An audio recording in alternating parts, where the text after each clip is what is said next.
What is up, YouTube? It's Richie from Boston. It's the 15th. It's September. It's 2025. And I'm back in that same luxurious hotel room. I'm no longer in the bunker for now. I had to make a couple of moves real quick. I had to see a couple of people, which is all I ever seem to do. But it's all good. It's all good. Thank you very much, Journey. I didn't even ask. I appreciate it, though. What is up, everybody here in the chat? Blue Sky, SW, stop spamming. What is up, the real McCoy? Bear Uden, what's up, brother? Notorious DIP, what's up, James Hetzer? Pat Clark. Yeah, I'm aware. But just remember one thing. They're all on the same side. You see what I mean? It's all a big club that we ain't in. That's all there is to it.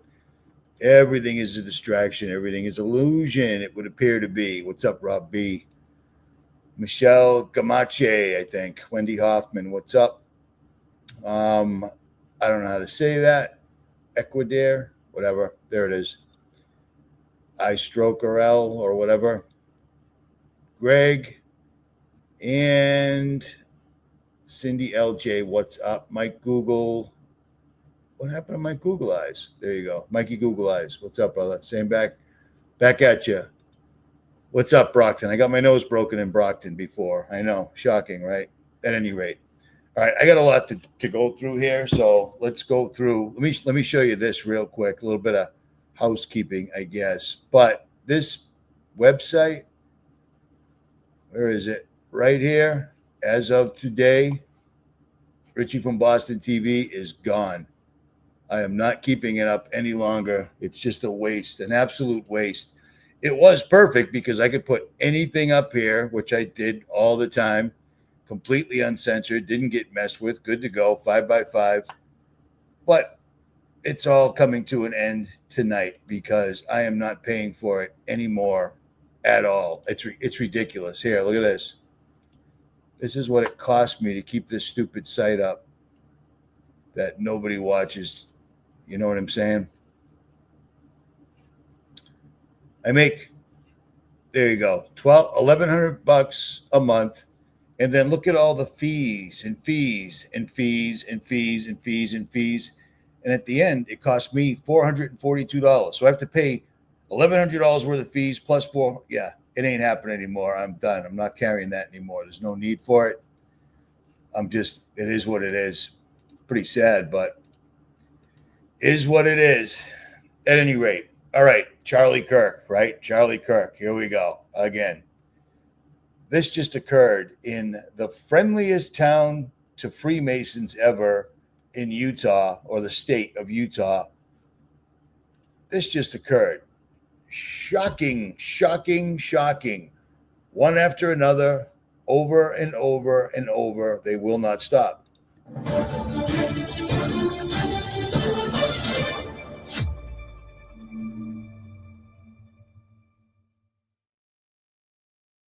And there's breaking news coming in. 2 men were arrested after an explosive device was found under a news media vehicle in Salt Lake City on Friday. Now, the authorities do say these 2 men could face terrorism-related and weapons charges. The authorities also added that the 2 men were arrested on suspicion of placing an incendiary device under a vehicle related to Fox News local subsidiary. And these developments are coming in from the U.S. in Utah. Salt Lake City officials said that the explosive had been lit but failed to function. They have been identified as Adib.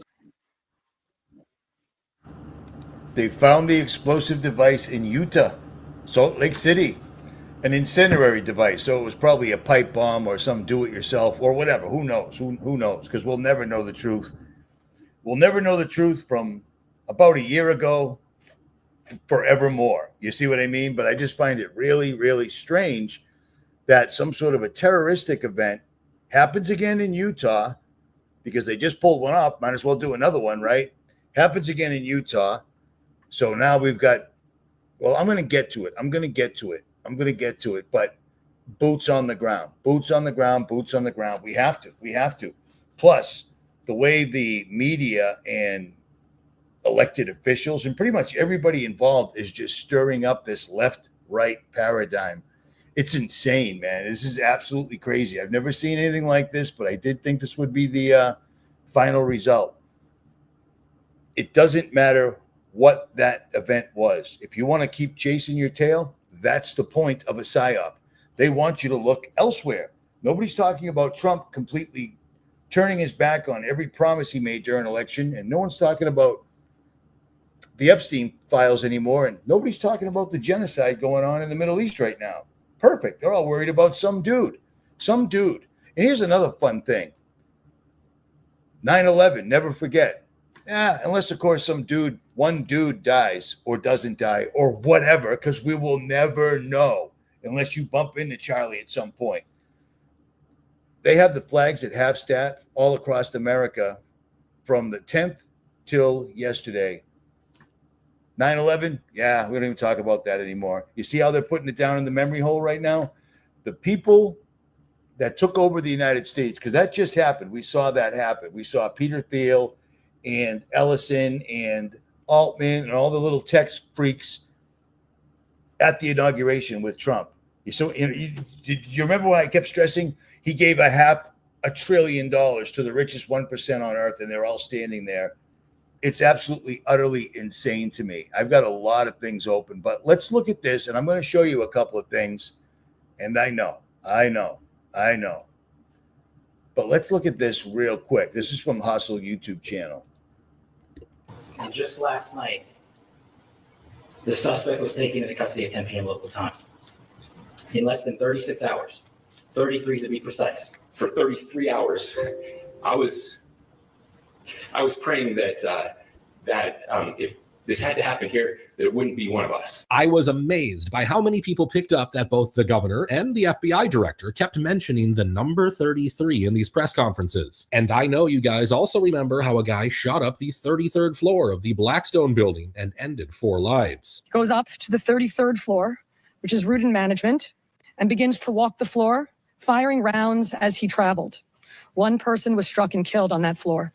He then proceeds down a hallway and shoots himself in the chest. These 4 victims included a Blackstone executive as well, but I'm sure you knew that too. But what you probably don't know is that the number 33 has appeared in some other pretty crazy situations as well. For example, 33,000 useless documents about Epstein were released to distract people when the victims were protesting in Washington. The president also hosted a dinner with 33 of the big tech cabal in attendance, including Bill Gates, Mark Zuckerberg, and Sam Altman. We don't often get together as the CEOs of the different companies, but it's good.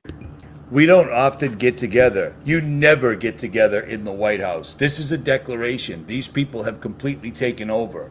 This is the lower level Illuminati, I would imagine, but they're making their presence known. We have never seen this before, where 33 of the biggest scumbags on earth are all in the same room. You know what I'm saying? It's absolutely a trip to me to see this even happening in real life right now. And yet here it is. And most Americans don't seem to care or aren't even paying attention or don't even know. The CEOs of the different companies, but it's good to see everyone. Surprisingly, Elon Musk was not there. So yeah, I can totally see why so many of you are on your guard as soon as this number is ever mentioned. But there are even more bizarre things about the Charlie Kirk tragedy that have not been explained. I didn't mention the whole mysterious drone situation because at the time, people still thought it could be a bug or a bird, but I think by now it's pretty clear this was a drone. Apparently there's been a shooting. The same people who recorded this video also recorded another one where you can see a bird in the frame. So before we had a flag and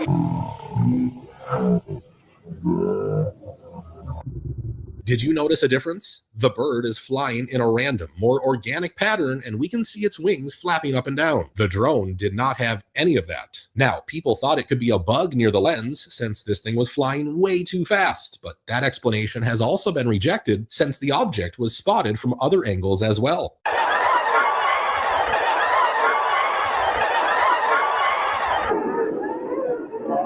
Now, the question is, what kind of commercial drone is this fast? Well, the answer is simple. This thing is not commercial at all. It is most likely a surveillance drone, and someone was flying it over the campus for a particular reason. What that...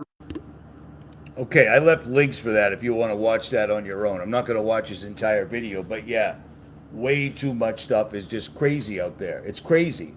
The people in the back, remember the guy tipping his baseball hat? Well, he only did that once. That was a loop. That was a loop, believe it or not. And if you recall, when it first occurred, I said, why would the guy standing directly in the line of fire be giving signals to the shooter when he's standing right behind the target? It doesn't make any sense. Turns out it doesn't make any sense because it's not real. It was interneted after the fact. You see what I'm saying? And I'm going to show you a lot of that right now. But which one? Which one? Here we go. There's a lot of links open.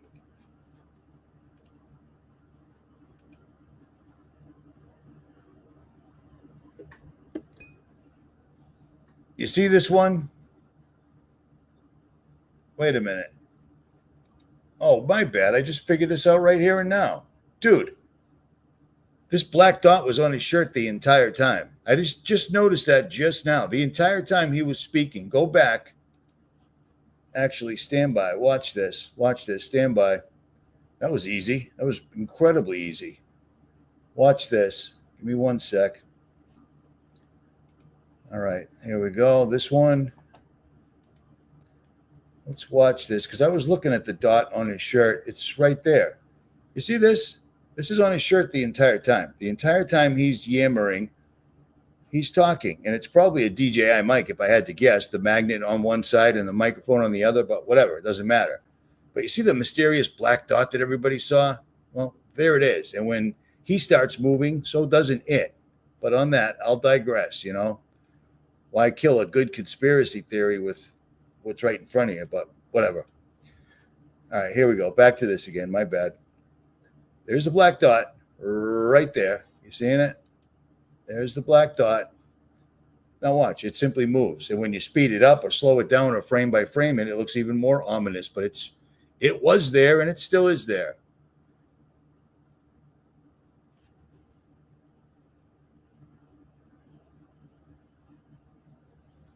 Speed it up, move it back, speed it up, move it back.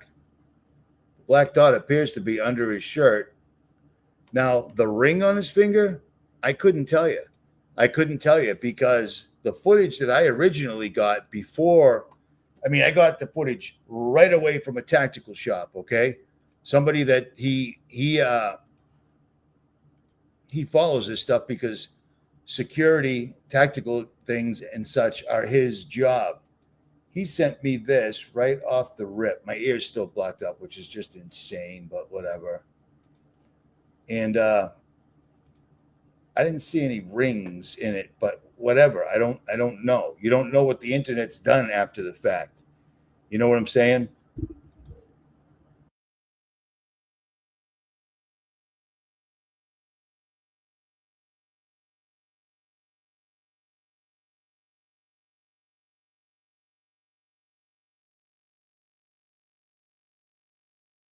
I'm going to stick to my guns.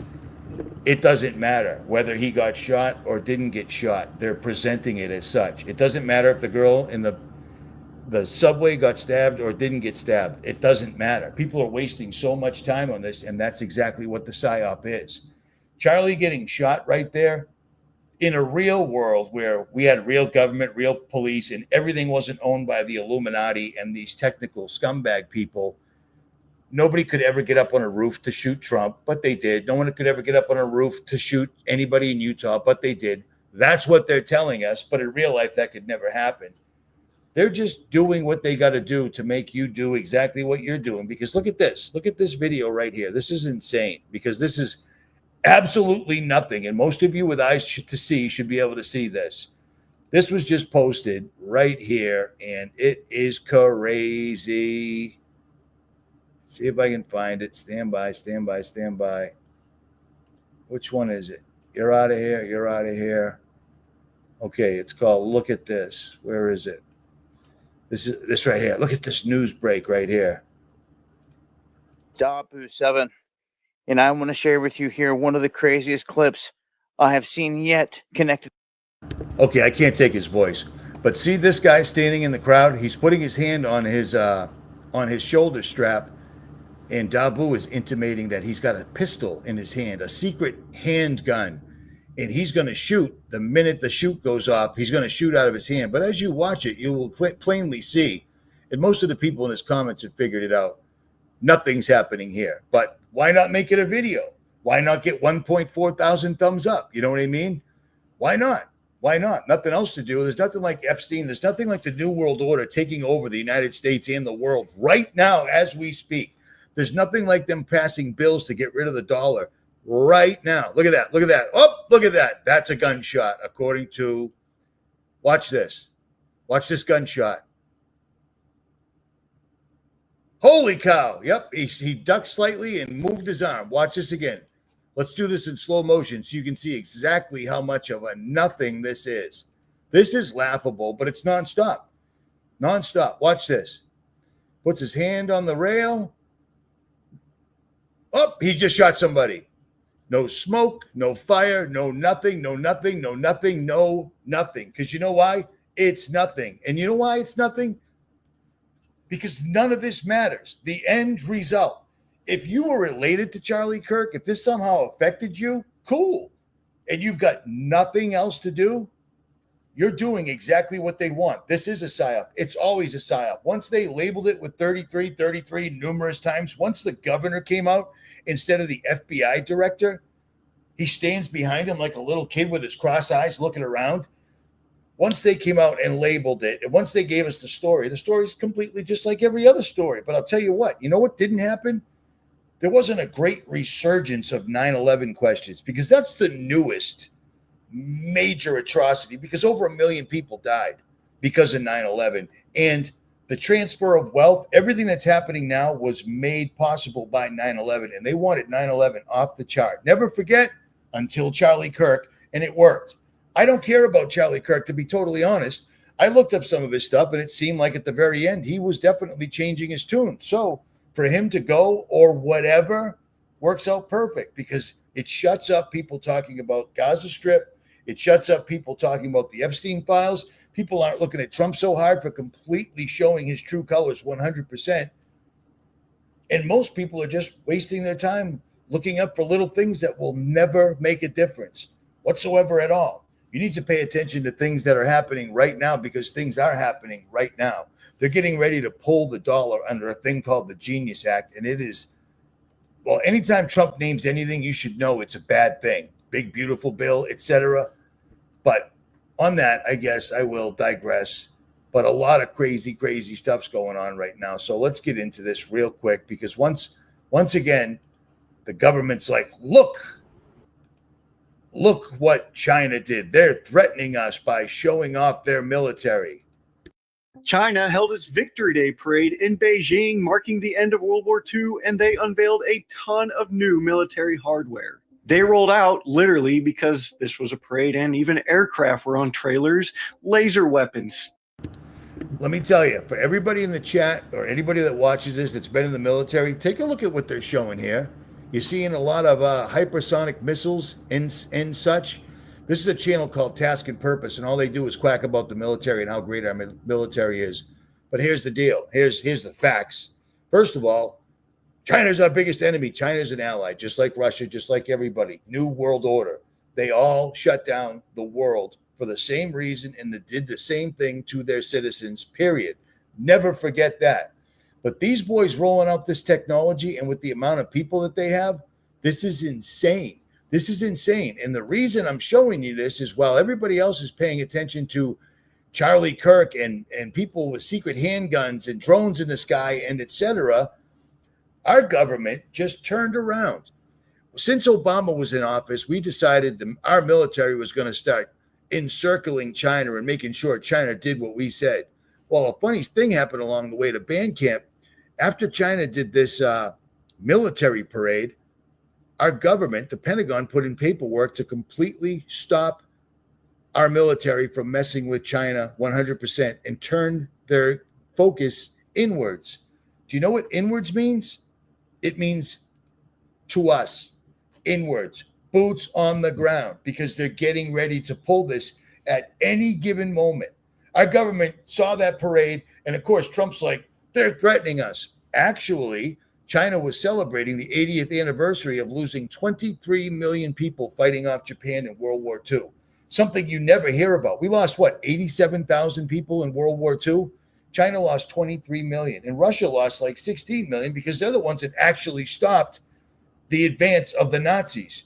China dealt with Japan, and that's all they were doing. And that right there, that's a show of force. That's called a deterrent, and it worked because on paper, our Pentagon, 2 days after that entire parade or show of force occurred, literally changed, like, yeah, we're not going to mess with China anymore. We're just going to focus on North America and South America. So we're going to sit outside of Venezuela, and we've got ships out there, we've got troops out there, we've got the Marines out there. So we're just going to sit out there until somebody does something, and we can go in and attack because we want to steal their oil. Period. That's the real story. They don't care about drugs because everybody in government gets rich off of the drugs flowing into this country. You see what I'm saying? It's not new. It's not new information. It's a trip, man. But that's exactly what's happening. That entire thing that Trump just had to tweet about, because Trump stays tweeting. Trump stays with the tweets. Oh, they think they're going to backdoor us, them, China, Russia, and India. We're the only ones that are attacking everybody at all times, to the point where people cheer about it like it's a team. I don't mean to bum you out, and I'm a veteran. We haven't won a war since World War II. Since World War II, we were the last one to the party. Everybody else was already holding it down. Russia, China, Great Britain, not France, but whatever. You know what I'm saying? We haven't won a war in years, yet we're constantly at war. People think, America, we've got the best military. Dude, this is no joke. Look these numbers up. If we ever went head-to-head with China, it would be a naval battle because of that wacky ocean between the two of us. And they could take out our aircraft carriers with their hypersonic missiles way faster than we could replace them. It would take us a year in the United States because they sent all of our shipbuilding elsewhere. They sent everything into other countries. It would take America a year to replace 3 battleships or 3 aircraft carriers, and China can do 9 of them in a month. In a month. So we ain't messing around with them, man. After they get every single piece of value they can out of the United States of America, and then China shows up after the Civil War, just like Barack and Michael Obama showed us in their movie, Leave the World Behind, then they'll come in and destroy the place and divvy it up, which is why they're selling it off right now to China, Saudi Arabia, and everybody else that wants to buy, Bill Gates, and whoever else, who even knows, man.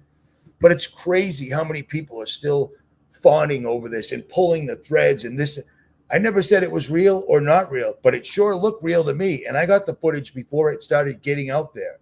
I did not see his ring move fingers in the original footage. And if it did, there's AI going on. Something's going on. Why didn't they have a medic instantaneously right there? If he's wearing armor, there should be a medic right there strapping him up right off the bat. A shot like that, you need a tourniquet around your neck, which is awful lot like a hangman's noose. But instead, they threw him in a car and drove him someplace. A medic could have done more on the ground in 30 seconds than that 5-minute drive did whatsoever at all. Carotid artery is spurting. You only got so much blood in there. Pretty soon, you're just an empty bag. But on that, I will digress. I'm going to stick to my guns. Whether it was real or not, to me, doesn't matter. It looked real, but I can't prove it, and nobody else can either. And with AI, we can't tell what's real whatsoever at all anymore. And people that are chasing the minutia of that, have at it, because there's a lot of other things going on that are going to affect you A lot more than Charlie Kirk getting shot. They're already doing more fun activities. There's already more activities in the same state all over again. But let me digress.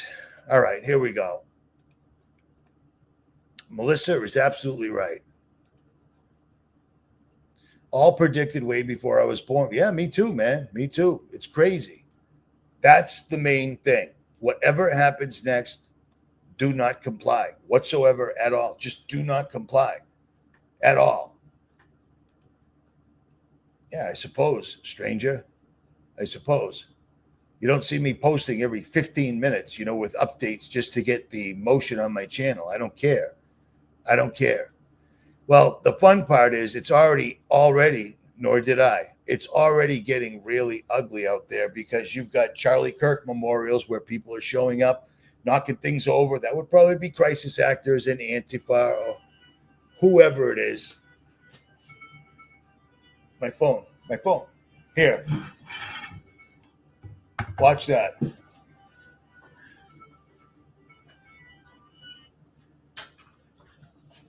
All right, I'm back. Isn't that obnoxious? As soon as I get live streaming, people do that. But you are not even kidding me, dude. You are not even kidding me. Do you know who's in here right now? Do you know who just jumped in as my phone freaked out?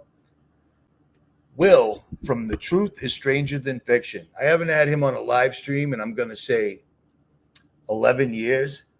So I'm going to pull him up. Hopefully this works out well. Hopefully he's allowed. He might have to bail. There's no T in Richie Hangster Gangster.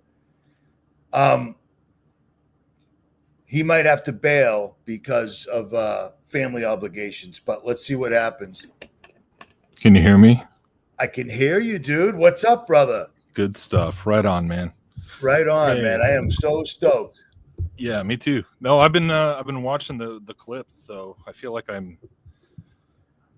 tracking with everything you're saying, man. So, well, I don't Go ahead. Thanks for having me on. But yeah, this is such a crazy time, and you're so spot on. Just the fact that like there's so many little Easter eggs and so many little. At the end of the day, it makes no difference whether it was an elaborate hoax or an elaborate hit. The end result is the same. And the crazy thing about this is just seeing so many people, like we've seen this so many times, right? Where you use a media event, this is like trauma-based mind control 101, right? Where people, and that's what they got, however they got it, whether it was CGI or whether he just really bled out in front of the world. That is what has triggered everybody, and then all the reactions, and everybody is so running on emotion, right? Whether it's grief, whether it's anger, whether it's disgust at the way people are talking about, being happy that he's dead. That's all by design. And so I'm totally with you, dude, that regardless of all the details, I hadn't seen that last clip that you played of the guy I actually saw a different clip that somebody sent me last night from like a side.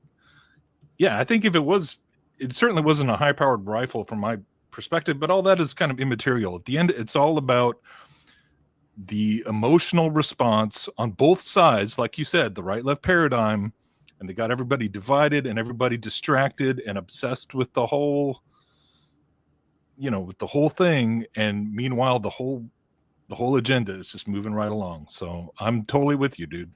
I agree. I didn't have any skin in the game because I was familiar with him as much as I guess most people. But when I saw him, I'm thinking to myself, dude, how long have we been doing this? You see people get to numbers and heights like him. They're in the system one way or the. I mean, it will surround you. They don't let you get big enough to make a difference, and if they do, they're going to use you. So I don't know. I saw some videos of him actually putting Israel out there straight up. I saw him talking about Epstein and the connection to Ghislaine's father and how he was buried on the Mount of Olives. That's reserved for certain people in a certain club only, but it doesn't matter. The end game is it works against us. That combined with the guy stabbing the white girl from Ukraine with a knife that seems to disappear while 5 people are sitting right there and they don't seem to react at all. and with the advent of AI, dude. We Yeah, can't tell what's real anymore, bro. It's the context of everything. Just from the past 2 weeks, you had the Catholic shooting incident, and then the subway stabbing, all feeding into the same reactionary, narrative of, the left just being the ones behind. So it's amazing because it's like, yeah, this is. It's crazy that it happened the day before 9/11 as well, because it's like, yeah, this is what they've been working towards ever since 9/11, where you had the whole invention of the terrorist, the war on terror, and we've known for years and years that it was about bringing that back to the home front, where domestic terrorism is going to be the threat that the government is going to provide the solution for. It's that problem reaction solution. I feel like we've been saying this for so many years. It's just you start running out of ways to say it, but here it's just happening in front of our eyes, and it's kind of insane. But at the same time, the key thing is not getting sucked into that reactionary mode, to where you want the government to step in and censor all the hate. It's just amazing because of, like, for the past 4 years during the Biden administration, it was the other side that was all about policing the hate speech, right? And now here we are, all the people who've been like appalled at cancel culture and doxing people and wanting to go after people, this whole idea that like speech equals violence. Well, guess it's totally flipped, like with a single event almost. Now everyone's on board with the very thing that they were supposedly against, and it just never ceases to amaze me, the power of media. That is their greatest weapon, the media. I got to tell you, I mean, I finally got an opportunity to meet you and your son at your place. What was that, about a month ago? Yep. And apparently Will is very concerned about security, because he gave me his address and it brought me to a house that I kind of imagined that maybe someone like us that's considered conspiracy theorists would live in. I drive down this street and the whole street is lined with RVs and people are just staring at me like I just drove onto the set of Mad Max. And then I get to the address and I drive down this long gated driveway that has nothing but signs saying, no trespassing, stay out, this house protected. And I'm like, well, he doesn't sound like this kind of guy, but maybe he is, And I sent him a video and he's like, I don't live there. And I'm like, well, then where do you live? The number was off by one. I typed and it literally brought me to somebody else's house, but it was a pleasure to actually. I'm glad you didn't go knock on the door, because I wouldn't have been able to. I would have had to jump the fence, and the fence warned me. Yeah, protected by Smith & Wesson, and I believed it. So yeah, it's good on you. Yeah. Let me ask you: do you think this was done specifically? Because I don't know if you were listening before you jumped in, but I cannot imagine that for the first time since 9/11, flags were not flying at half mast because of September 11th. Because 9/11, never forget, remember? Well, now they were flown at half staff from the September 10th till the following Sunday in memory of some dude, Charlie Kirk. Just another guy. Nothing to do with September 11th anymore. We're all too upset about Charlie Kirk. I've never seen that done except for someone that was president. Do I think it was planned for this? Yeah, I mean, you know me. I don't believe in coincidences. I mean, there's all the 33 Easter eggs are weird enough. I feel like all that weren't even Easter eggs, Will. I mean, they just blurted it out. It's like even the normies kind of know about the 33 now. That's how it's not so, and that's where I think the timing of it's not on accident, not just with September 11th, but in the context of everything with all the Nick Fuentes stuff a few weeks ago and Candace. So, I mean, if you just go back for the past 6 months with Tucker Carlson and all these like controlled opposition people, where like, what is the narrative about Israel? I think that's almost on purpose at this point. And that kind of gets into, I mean, that's probably even more controversial than talking about the shooting thing, but that's kind of where I'm more curious about, like, what are the theological, what's the theological agenda? How does this all fit into this with everything that's going on with Gaza? And almost, I don't know. Yeah, I'm with you. Like, when October 7th happened, it was pretty much an obvious, false flag event from day one. They didn't really have to comb over every detail again, because it's just, this is what they've been talking about for years and years.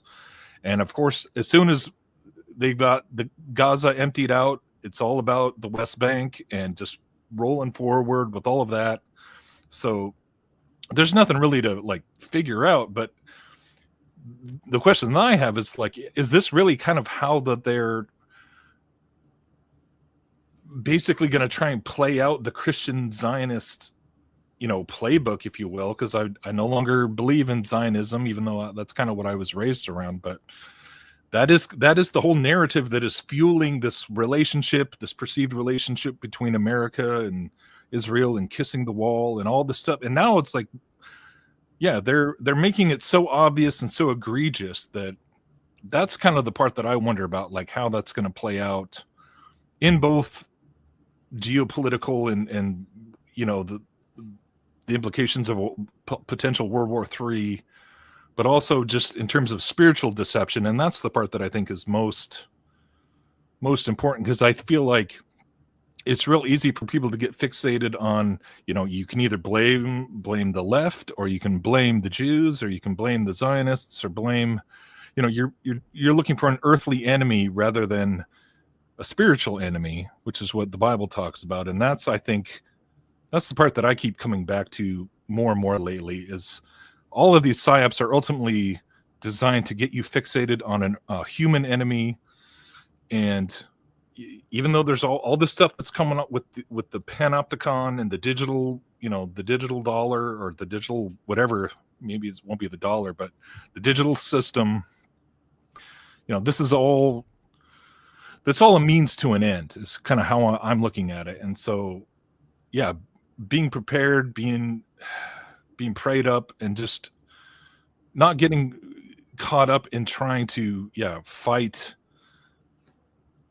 an earthly, like, it's all about trying to get you into a carnal mentality and a carnal mindset, rather than, I think, fighting for hearts and minds from an eternal perspective, if that makes sense. So that's kind of where I'm still trying to not get sucked into that, because we all do, we all get caught up in it.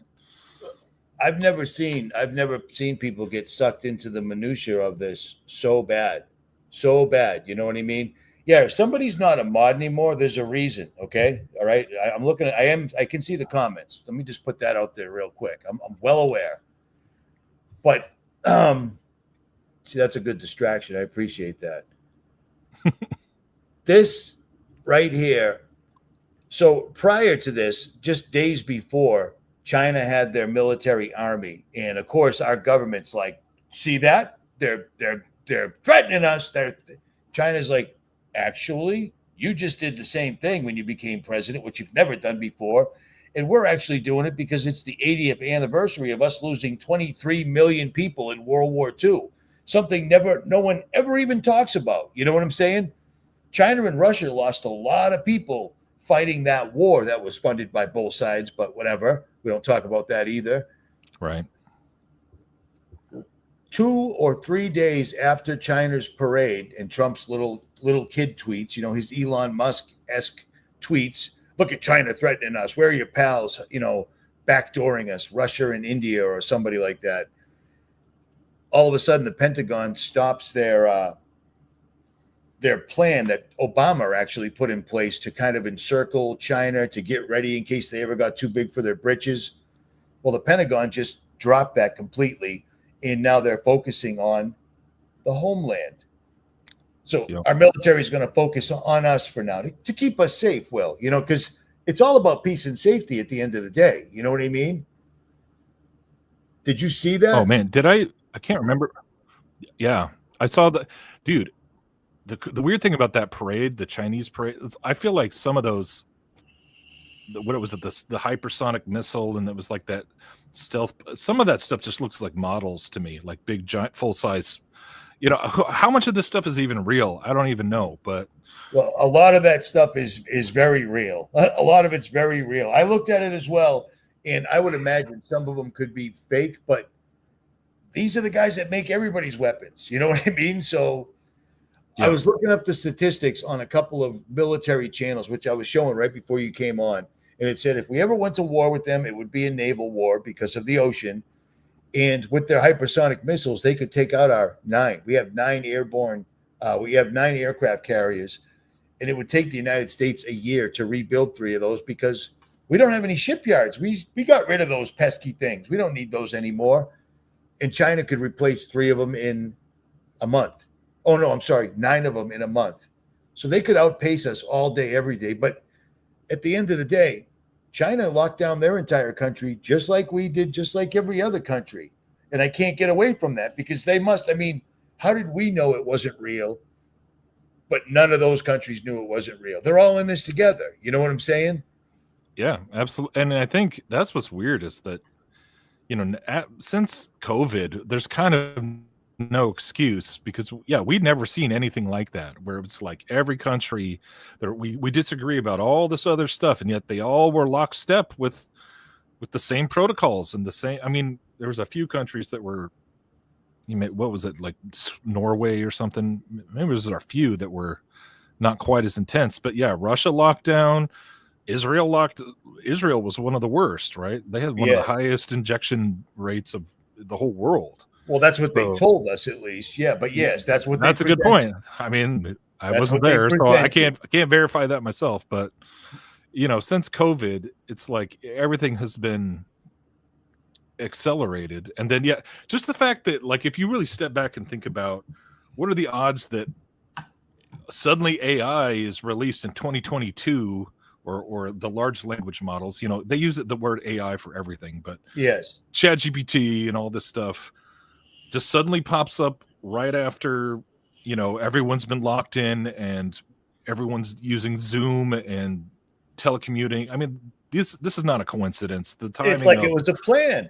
It's almost like they couldn't have done COVID without cell phones and without, you know, just all the technology that didn't exist, you know, 5-10 years before that. Nobody would put up with it. It would not have worked. And so, now we're already, and then now it's like, AI is just sort of becoming normalized, even though, dude, the more I kind of hear about the whole, the data center issue, it's like, the more oops, sorry, I bumped my microphone. The more I wonder if, like, how much of the AI narrative is just to have an excuse to build all these data centers that are it's just economic warfare for the sake of water and power. And I mean, do they even really need this many data centers? Who even knows? But it's crazy that all this is going on at the same time. And you got China, Ukraine, and Venezuela. It's none of this is a coincidence. Well, here, this is a good one. If you're building data centers every place for exactly the reason you're saying, why would you build them in Nevada, Arizona, the middle of Texas, where it's incredibly hot? These things, the whole point of a data center is it's just it's a computer the size of an Amazon warehouse that needs to be cold at all times. You know, I think it'd be cheapest to build them like up in Alaska or something. But I think I read that it's because they say the latency, they need it to be closest to where the population centers. I don't know if that's, you know, makes any sense or not. But the amount of energy that these things, there's just no way our grid can even support all the things they want to build. And you're like, maybe that's the whole point. Maybe it's just part of this asymmetric warfare, economic warfare. Yep.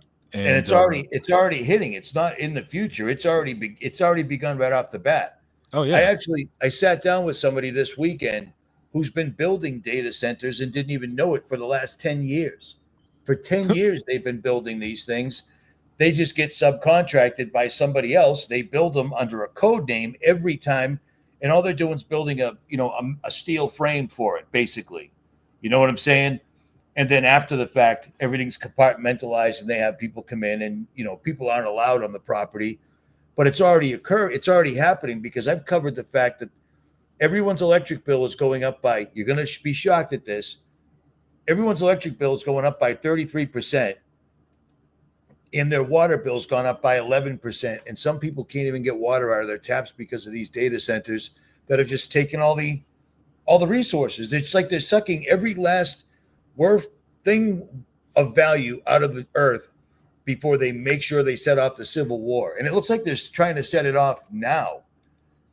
Well, maybe it's something that they figured would be an easier thing to get pushed through under the Trump administration versus like the green, because the green agenda is doing the same thing in places like Europe and elsewhere. But yeah, Trump was all about drill baby drill, but we're not, like I think you were saying in your last live stream, we went into Iraq, and you'd think that we would go back to super cheap oil, but somehow that never seems to happen. The oil just, we never see the benefits of that. We actually said it. We weren't spreading democracy that time. We're invading. So we invade the place quickly, straight to the museums. And then we've got all the oil, and then our gas prices quadruple.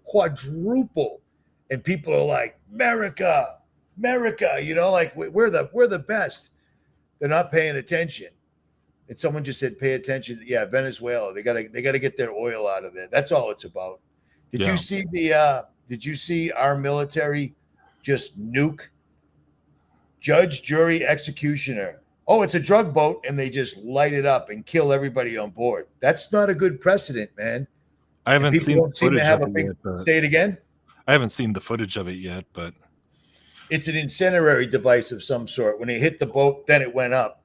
But I mean, that's crazy. They could have just, if they had sights on them, they could have arrested him, but it was just easier to take him out with a drone. And when I saw that, my blood curdled. It's like, that's what I'm expecting anytime now, because they gave us all our channels back. Myself, Gons, Press for Truth. They gave us all our channels back. The only reason I can imagine is because they need to continue data farming. They want both sides. They want us to be talking about what we are right now. They want to see what the comments are saying, and they needed to feed this thing. This thing is just a never-ending golem that needs all of our resources, all of our attention, and most importantly, all of our time. That's what they want. That's what a PSYOP is. You can't get time back, man. You know this. It's crazy, dude. Crazy. Yep. So let me ask you, what made you make that last video? I watched it yesterday. I sent it to about 3 people. I watched it yesterday. Yeah. The beginning was a trip, dude. That movie? The H.G. Wells. I'd already started making that video like a week ago, but I didn't quite know where I was going with it. All I knew was like, this is some crazy technocracy, programming. And I think I covered a different one of his stories, because H.G. Wells, he wrote a ton of books, and he was not, he was pretty open about his views for wanting a one world government. So I think he did The Time Machine, and I forget a bunch of other ones, but I'd never seen this particular movie until like a couple weeks ago. And yeah, it has that line about like the fraternity of efficiency, the brotherhood of efficiency, the fraternity of science. And I was like, okay, I gotta clip that part. Brotherhood of efficiency. I know, like, how crazy is that? Like, we just had the Department of Government Efficiency, and it's like 90 years ago. This movie came out in the 30s, dude, and it predicted certain things were like uncannily. Dude, there was another really weird thing that I didn't put in the video, but when I was doing the research, there was a New York Times review of the movie when it came out. And they actually, at the end of the review, it said, I guess they didn't really like the movie, but he said, I guess there's nothing left to do but sit back and wait for the Holocaust. He wrote that in 1936. before World War II had even started. He was talking about World War II and called it the Holocaust. I was like, that's insane. But yeah, so Wow. H.G. Wells was tapped in. He was, he was a Fabian socialist and who knows what else.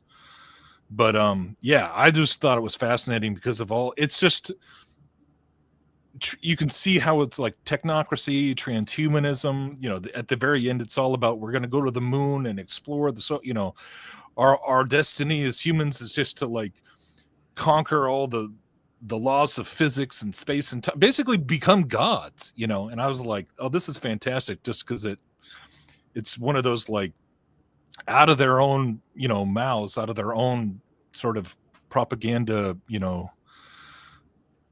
captains or whatever, one of their famous science fiction guys.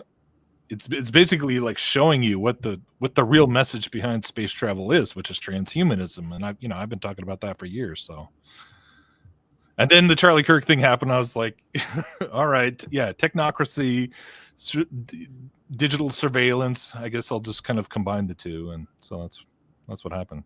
How crazy is that? You're making a video of that magnitude, and I put up a live stream first thing in the morning, thinking to myself, well, here they go. They're burnt. They just shut off. You wake up in Nepal and all of your social media is shut off, and all the kids, all the Gen Zs, burn the place down and start killing people. I thought that was a problem. And then 20 minutes later, the Charlie Kirk incident occurs. You know what I'm saying? This is just nonstop, never ending. And when you talk about that movie from the 1930s talking about the Holocaust, it just brings the Balfour Declaration to mind, because they mentioned the number 6 million before the war even starts.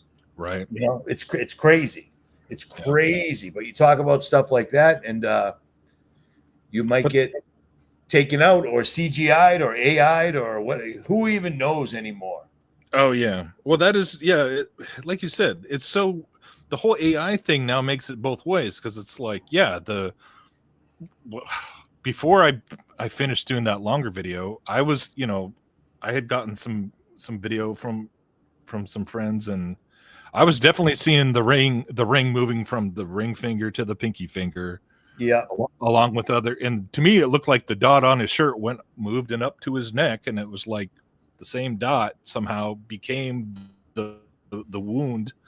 And so I was kind of just obsessing over it. And then I was like, no, I'm glad I stopped myself from putting out a short video on that. Cause it was just like, ultimately, you don't know what's been doctored after the fact. You don't know if they're just putting that stuff out there just as just a honeypot kind of a thing. And it really does require kind of self-control to just not, basically everything about this whole suspect that they've arrested, I can't believe anybody even believes a word of it. But even the footage that we have that was captured from all these different vantage points with AI now, it's like there's no reason to think that they couldn't like put AI effects on top of the live footage in real time from multiple angles. Who even knows? That's what I'm saying. That's what I was thinking, because I was ready. I already had a live stream lined up prior. So I was already going live, and then that occurred. And I looked at it really quick. And like I said, a friend of mine that has a YouTube channel, but he's a big tactical security guy in real life, sent me the footage, and I'm looking at it, and he's like, he's wearing an AR-500 plate. So then I went, you know what? I don't really know this guy. I don't really trust this guy, meaning Charlie Kirk. I just kept thinking, what's the end result going to be? They're going to use this, just like strangely enough, black guy kills innocent white woman from the Ukraine on a bus. They're going to use this, and they absolutely are. They're using it already. It's already working like a charm. Yeah, it's a Republican George Floyd. Big time. How Good else call. You describe it? Crazy, man. In terms of absolutely in terms of the emotional, dude. We all saw like how they mobilized one half of the whole, the other side 5 years ago. Now this is what they're trying to do. Who knows how? And that's the question, is like, because I've had people get upset at me and be like, well, all you're doing is focusing on what Satan's doing and all that, and it's like you need to be, we need to be able to be appreciative for how God can use this event. And I'm thinking, because like apparently people are going to church and looking to, and it's like, okay, I'll grant you that. Like maybe I'm not gonna, if an event like this, whether what's behind it is causing people to stop and think about their own mortality and think about like what the purpose of it all is, and to think about God, then I pray that he does use it. That's, and so I'm trying to be careful not to, not to disparage that or not to become so cynical. But at the same time, it's like, yeah, you go back to I think church attendance was up after 9/11 too. Yeah. Right. Yeah. But that doesn't mean that 9/11 wasn't 9/11 and that it That's wasn't right. ultimately used for all the purposes that we see now. So it's hard to be like, yeah, I'm not trying to be this calloused, cynical I hear you. conspiracy You're talking guy, to the but- right guy. I hear you, brother. You know what I'm saying? But it's like everyone's like, bless Charlie, and I'm like, well, I wouldn't go that far, I mean, I don't have any ill will, but if he is, absolutely, it's horrific no matter what. No It's matter horrific what. because, it's horrific because, yeah, regardless of the specifics, I don't think it's there's little confusion over who is really behind it, and it's not some lefty nut jobs, and it's not just a singular nation state. It is the quote unquote deep state that Trump now made a mainstream. That didn't used to be mainstream before Trump. He just sat made it them all mainstream. down. They all just sat down. The lowercase Illuminati literally just sat down in the White House, all 33 of them, and had dinner. We've never seen that. We've never seen that. Like they're talking about the technocracy out in the open and getting everybody on board, and that is what I think has to be front and center. And there's all kinds of tragedies going on, and I'm not telling people not to grieve about it, but at the same time, yeah, we don't have time to just get caught up in the emotional reactions, whether it's anger or misplaced I don't know, weaponized empathy, I guess, because what do you think COVID was except like just a massive project of weaponized empathy? Like, don't kill grandma, think about everyone else. I mean, they got the whole world to lock down themselves without firing a shot. That's right. Through weaponized empathy and through just lying through the media. That's how powerful media is. And then turning themselves into guinea pigs for what we still don't even fully. You want to talk about diverting our attention? We're all. I had some dude email me like he had some whole big theory about breaking down the gematria and the decoding the distance of the height of the building that the shooter supposedly jumped off of, and how it was like Antichrist revealed. And I'm like, oh my word, dude. Yeah, this is what people do. Like they get so obsessed with all the 33s and all the Masonic symbolism, and it's like all of us have gotten way too many emails. I watched about 10 minutes of Dan Dick's live stream, because he never goes live. Press for Truth. And he was basically apologizing to everybody because they were yelling at him, because he's like, he believes it was completely true. He's rest in peace, Charlie. I'm not going that far with it. The quid pro quo was that event combined with the shooting on the subway allows Trump, gives him an excuse to put more troops on the street, which he's already started doing. He was already doing, and you've made that point too. Saying. Yeah. Which he was already doing, man. This just gives him more room for it. The fact that there's been so little reaction to that from his base was already like that. That's historic. Like, yeah, we've been through like the whole Jade Helm thing. We've been through all this different stuff. We've been talking about martial law for years, and to where the point is, people are so numb to it that now that it's finally happening in the name of we talked about this when you were visiting me, right? Yeah. That, and I don't even know if I told you this, but like I read something a few weeks ago that in the town next to where I'm at, they're building a new National Guard like station or a post where they're going to live full time and be supposedly, close to where they work. And it's like, yeah, we have a National Guard base in the suburbs of Portland. Okay. Like they're normalizing martial law. They're normalizing soldier policing. And that's right. And people are that's on backing top of them up. all the tech, the use of drones and all the other digital surveillance stuff. So it's like, yeah, we've been talking about this for a long time. And so, yeah, I think all that stuff together is probably why we're so like, okay, I get it. We're trying to be sensitive. But at the same time, yeah, playtime is over, y'all. And just because, I understand that people, I'm not trying to, shame them for wanting to make America great again and care about their country and be patriotic but yeah, I think it's order out of chaos. They made the country to where they can now say, let's make it Right? healthy. We've been poisoning you for years.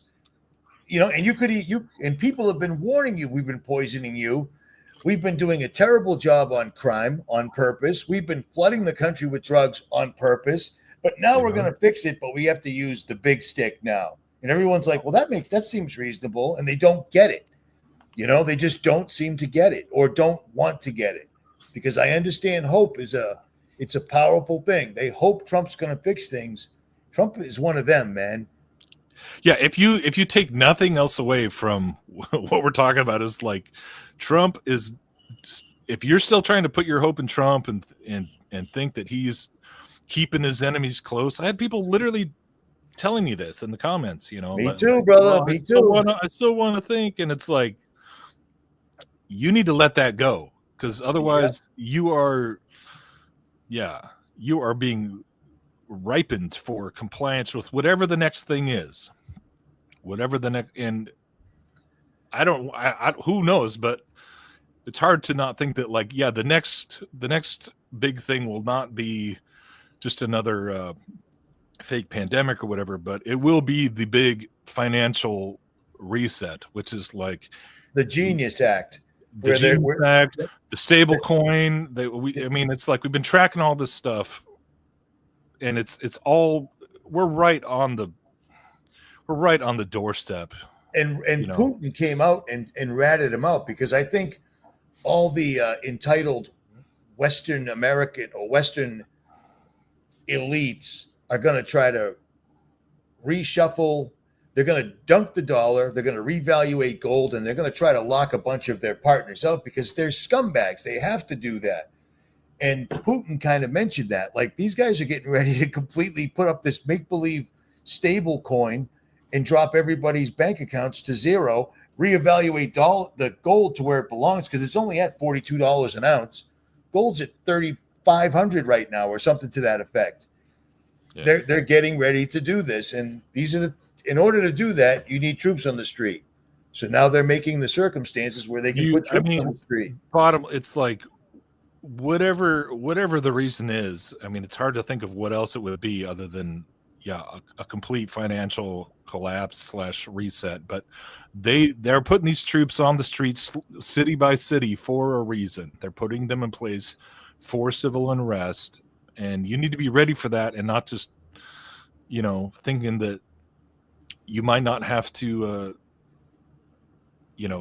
endure at least a few weeks of crazy times or crazy lights out. You need to have at least some kind of basic bug out plan. At least I agree. I've been ringing that bell for years, Will. We've never been through this before. We don't know how long it will take. If you live out in the country, it might take quite a while. Nobody knows. Right. But they have to do this. They haven't been running our national debt up to these insane numbers that if our national debt was anything close to this when I was a little kid, people would have actually went to Washington, D.C. and burned it down. Now people don't even care because it's just a number. You know, money's not backed by anything. It's we have more. We can just print more. Yet people are homeless. People are poor. People are hungry. Well, we can't print money. We can't print money for that. I mean, even if they did go burn it down, does that with that? Is there anybody even in there anymore? I don't even, you know. No, I'm hip. What I'm saying, it's, you know, they would, people would care. No one even cares. No, I exactly. Yeah. So that's where I mean, it's kind of bizarre that even having been kind of following this for so many years, just seeing it finally going on is it's surreal. It's surreal. We talked about that when we were face to face, man. I never thought we'd still be alive, to be totally honest. I know. You know what I mean? Or that it would be in some ways kind of happening in a way where it's not just coming out of the all at once out of the blue overnight. It's like it's gradual enough, at least, that like we can see what they're doing with normalizing. Yeah, this is not about fighting drugs in Venezuela. It's not about fighting crime in the cities.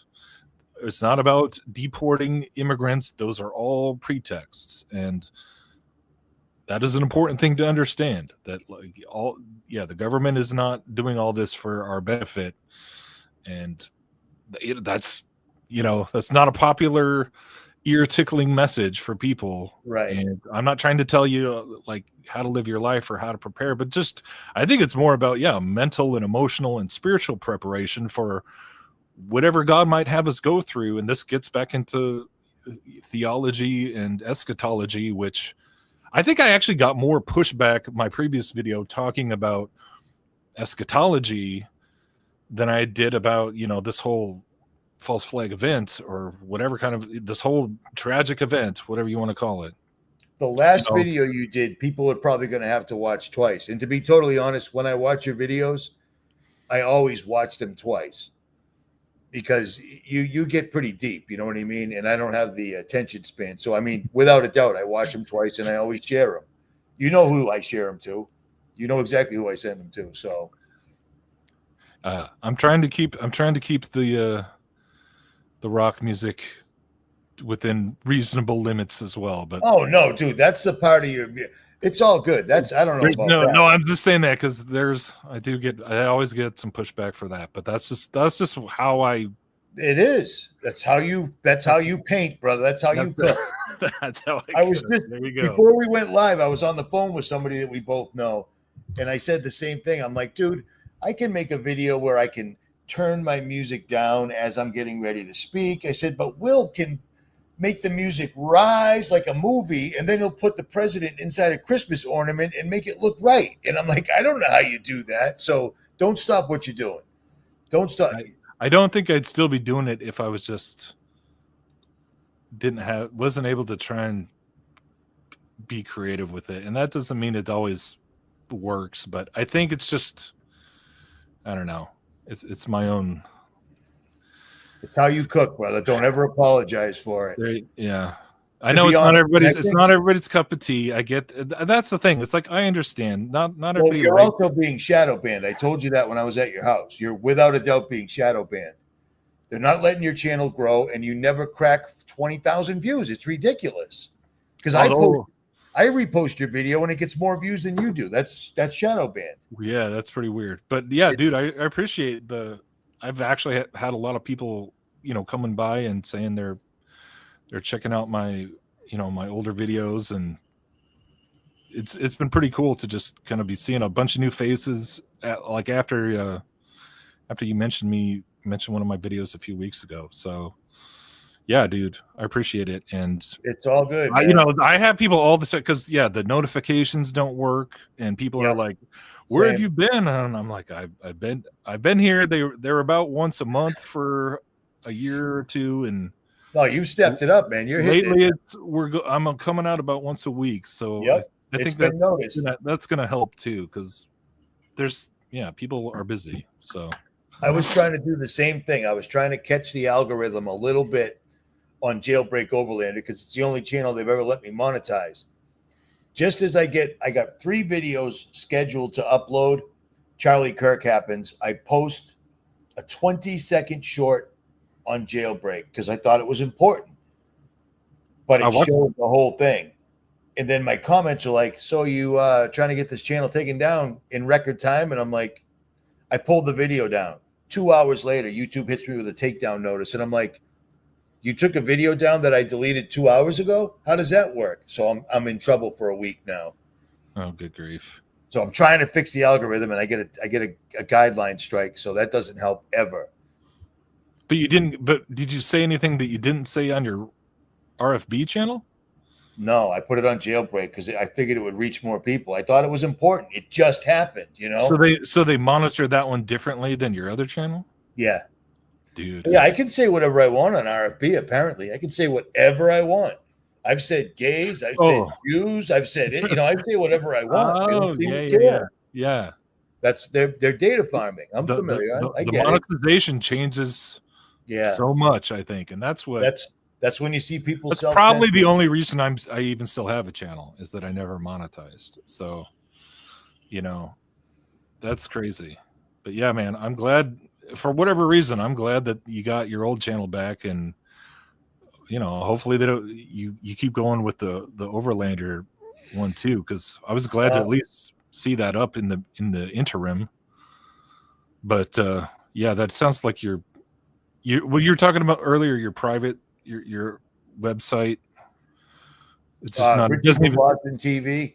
Does that not even make sense anymore at this point? It cost me $400 a month to keep that website up. I make $1,200 off of it, and they hit me with so many fines. I owe them $1,600 every month, and I just noticed it today. I'm like, wait a minute, does this mean you're taking $400? They're like, yes, and I'm like, take it down, just forget it.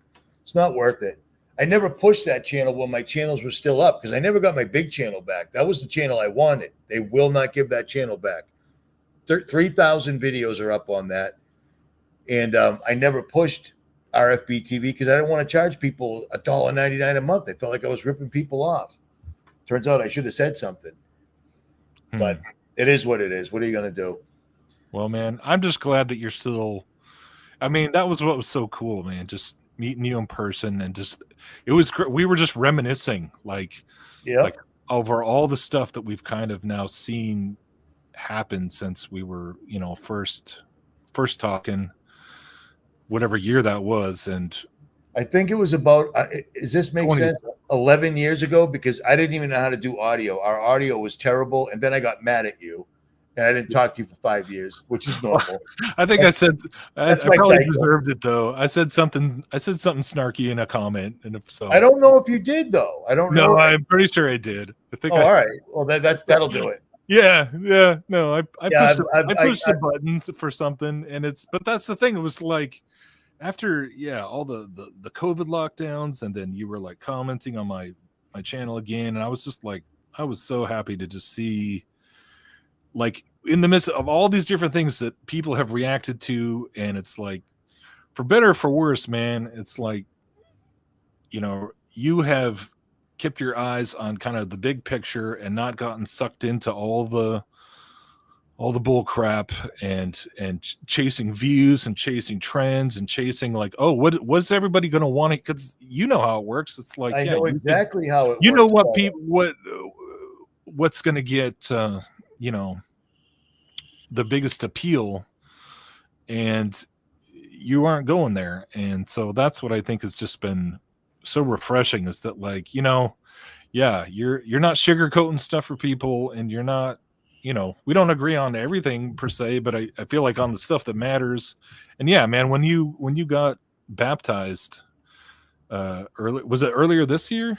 It Can't was. believe 2025 has gone so fast, dude. Like, dude, it has flown by. But that was just like, that just made my heart just, oh man, I just felt so much joy, because it's like, I've just been seeing God, you know, working in you and through you. And it's not, it's because we're just, you know, these imperfect people who we fall down and he picks us up, and he's, man, it's just so amazing to see the goodness and faithfulness of God in the midst of all this evil and all this, you know. That's what I think has just made it worth it to just continue to point people to him, because that's where that's the only place you're going to find hope in the midst of all this at the end of the day.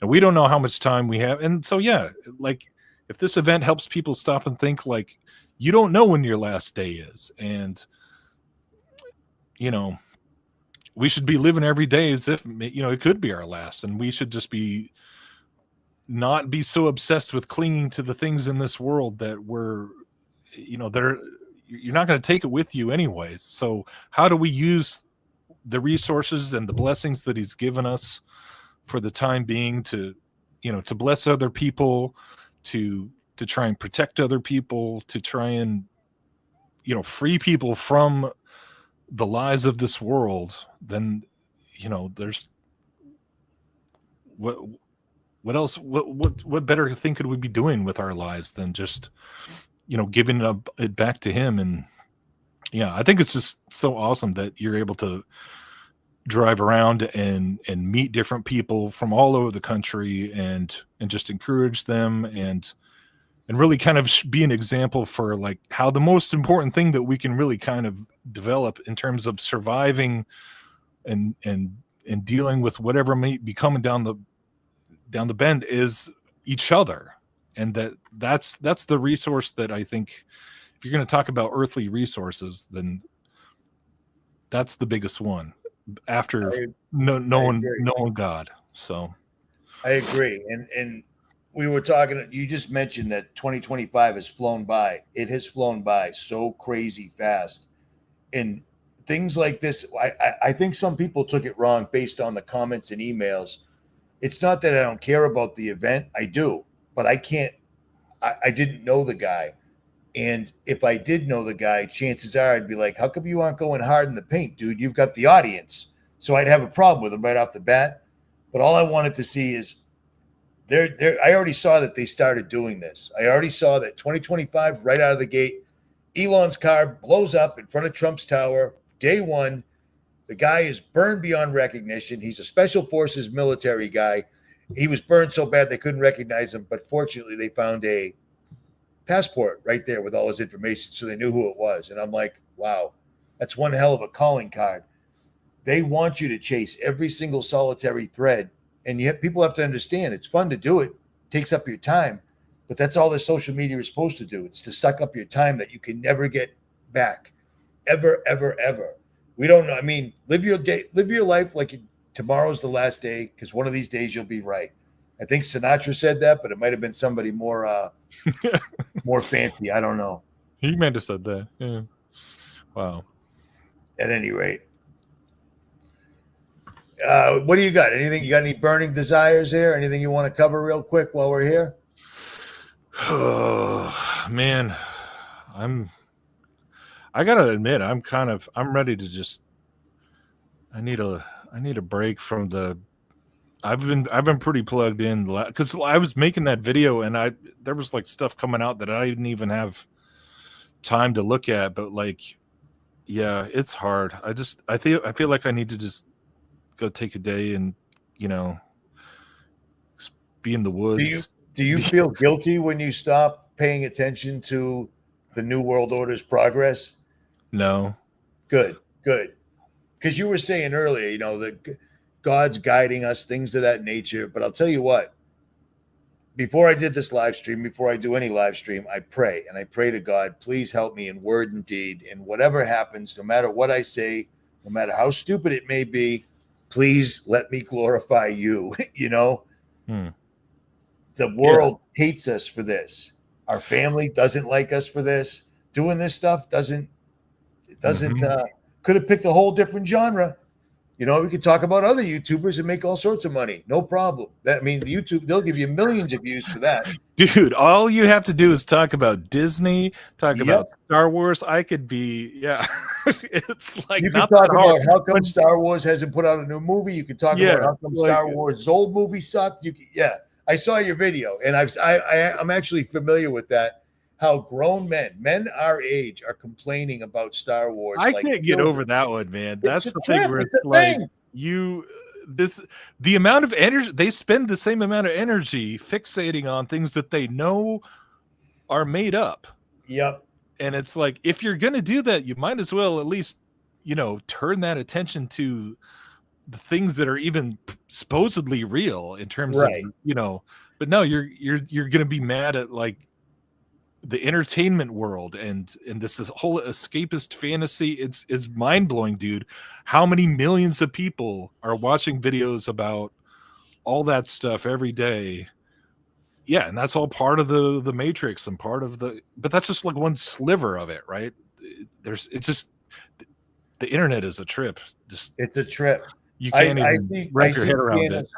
I see channels that get 50,000, 100,000 views in the first 30 minutes that they put it up, and it's always about nothing. Yeah, I know. There's nothing of consequence. It's not going to help you in your life whatsoever at all. At all. It in is any way. Complete pure fiction, and everyone knows it's fiction. But they're all up in arms, and it's like that's their culture war. It's like it's a fascinating little phenomenon, but it's also, dude, I got depressed after I was looking into the Disney adults thing, and it just gets weirder the more the further it goes. And you being you're looking at this, talking about these people that are grown-ups, that are more grown-ups go and visit Disney World by themselves with no kids because they didn't have any kids. They go there, and you and I both know what Disney really represents, what they've really done. You know what I'm saying? Mm-hmm. These people, if they were at least complaining or even alluding to that, I'd give them a little bit of juice, but they're not. It's insane. Yeah, it's a weird kind of microcosm of our whole culture, and it ties in. This is like, it's cute and kind of funny, and it was kind of a clickbaity way of really looking at like, this is the result of eugenics. This is eugenics in action, where you normalize the idea of not having children, not having a family, and just being entertained and going to some pretend amusement park. I haven't been to a Disney park in decades, but it was like people really still do this, and there's a whole bunch of them now. There's not even just the Disney ones, but it was just fascinating to be seeing like how it is like the brave new world, or it is like, where people are just living entertaining ourselves to death. Yes, and this is just insane that this is going on at the same time as like, people getting, massacred by drones in Ukraine, or what's going on in Gaza. This is all going on in the same world, and we're so, everyone's just kind of in their own little, they're like, what do they call it?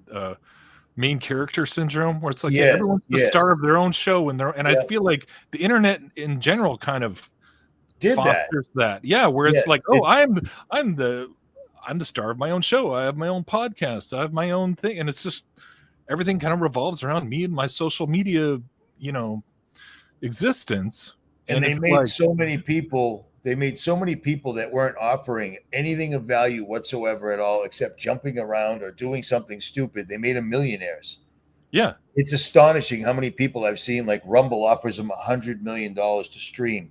And they sit there all day doing what we're doing right now, but all day with 50,000 people doing the same thing, sitting on the other side, watching you doing nothing all day. It's insane.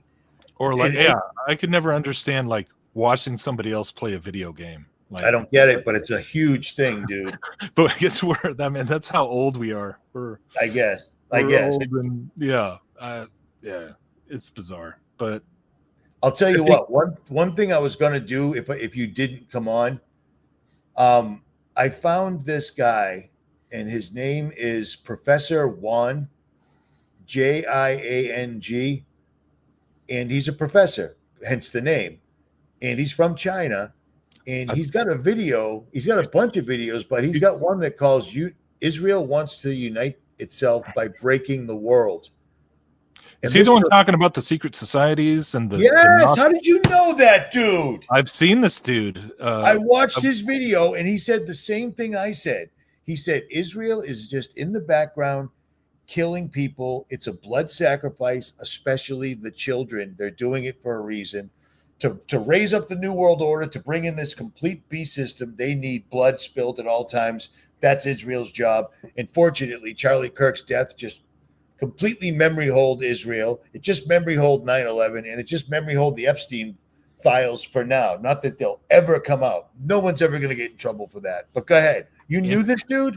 I didn't watch that video, but I did watch a different one, and it was basically all about how it was just he's espousing the Gnostic gospel. It's the New Age gospel, and so it just straight up in like 30 minutes was, or 20 or 30 minutes was just how like the story that you think that there's the the exoteric understanding of the Bible and the esoteric. So he's defending the Gnostic occult beliefs of the New World Order while also exposing the New World Order, which we've seen so many times with like David Icke and so many of those guys, like the whole zeitgeist phenomenon. Well, it really took me off guard.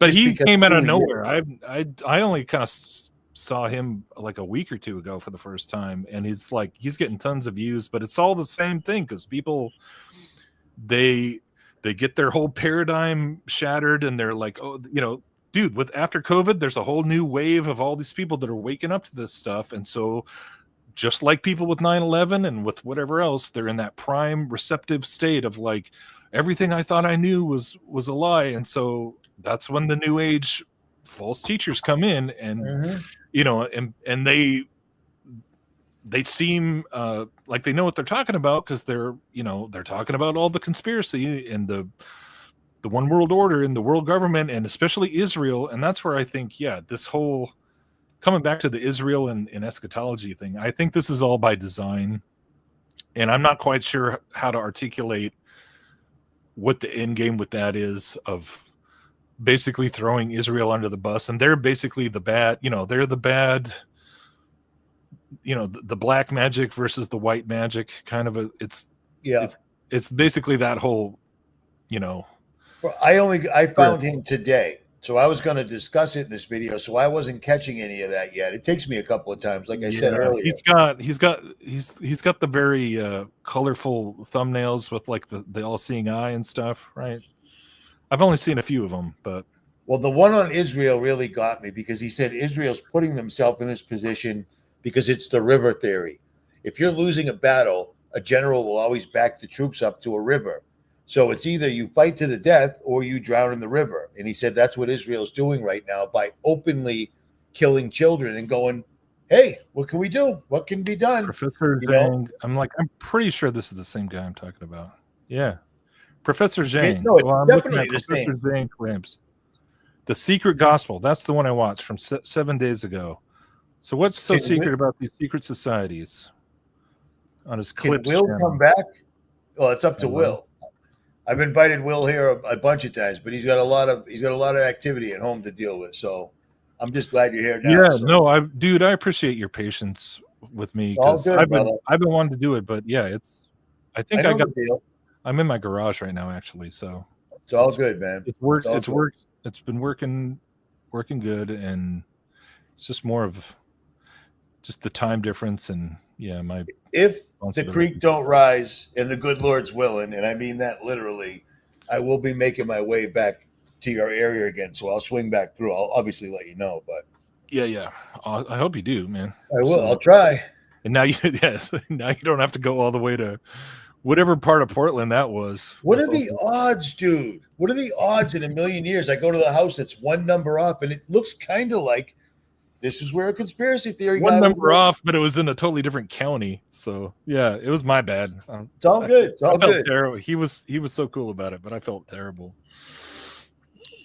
Oh no! If I was pissed, I'd be pissed. It was all good. I'm like, wrong address. At least it ain't here.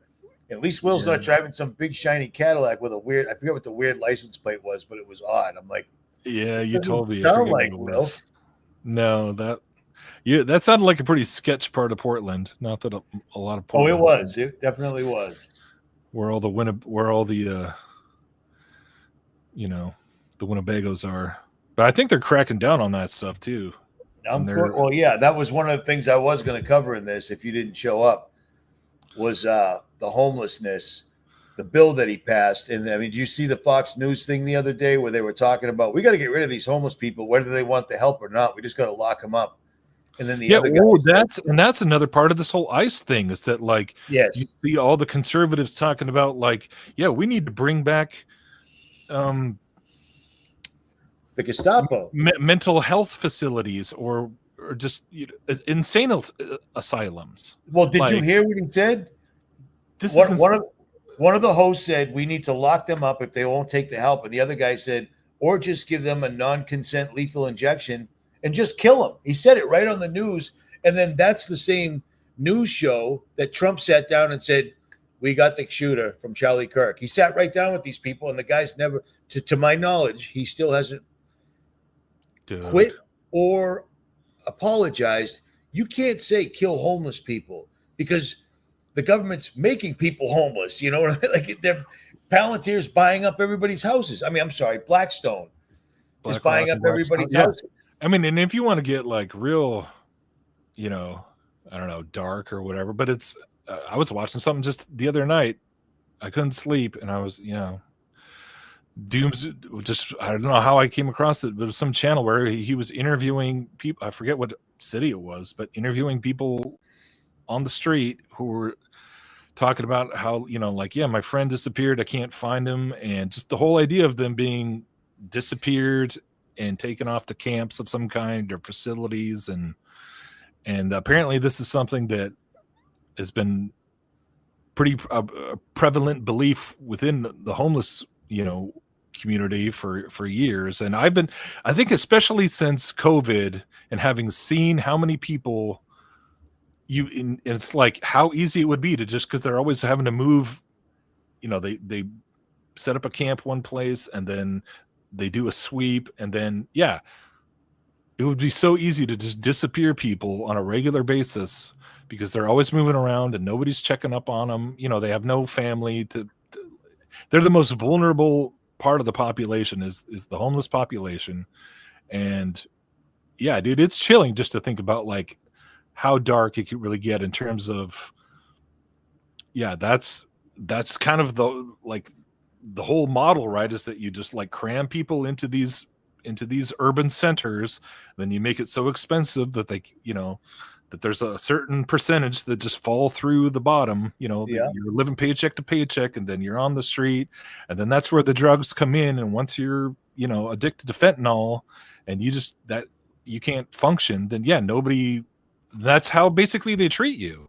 Right. That's how society is being programmed, especially if you live in like one of these big West Coast cities where people just see it every day, and it really is kind of like the zombie apocalypse in slow motion with the fentanyl. And I forget the name of there's this other drug that goes with it that literally like starts to, they use it to kind of cut the fentanyl, but I've seen people with it here, even in my little suburban, corner, but where it just starts to eat the flesh like off your bones, and people are walking around with like they literally look like zombies, and with the whole fentanyl, it's just horrifying. Like the way this is all part of that like asymmetric warfare, the economic warfare, and the who's the one bringing all the drugs in.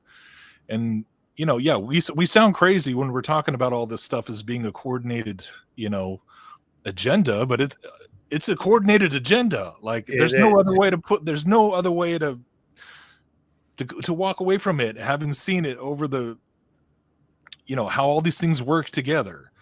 And it's crazy because the whole idea is to just kind of make people numb and callous, and just to see them as subhuman, and we need to clean up these streets, we need to make America great again. But you're coming up with rationales for all these horrific kinds of New World Order agendas, these FEMA camp type kind of protocols, but it's just a way of you can market them in ways that people go, oh, okay, well, I guess we got to get rid of all the immigrants, or the illegal, the migrants, we got to get rid of all the the crime, we got to clean up all the all the blight. And it's like, problem, reaction, solution.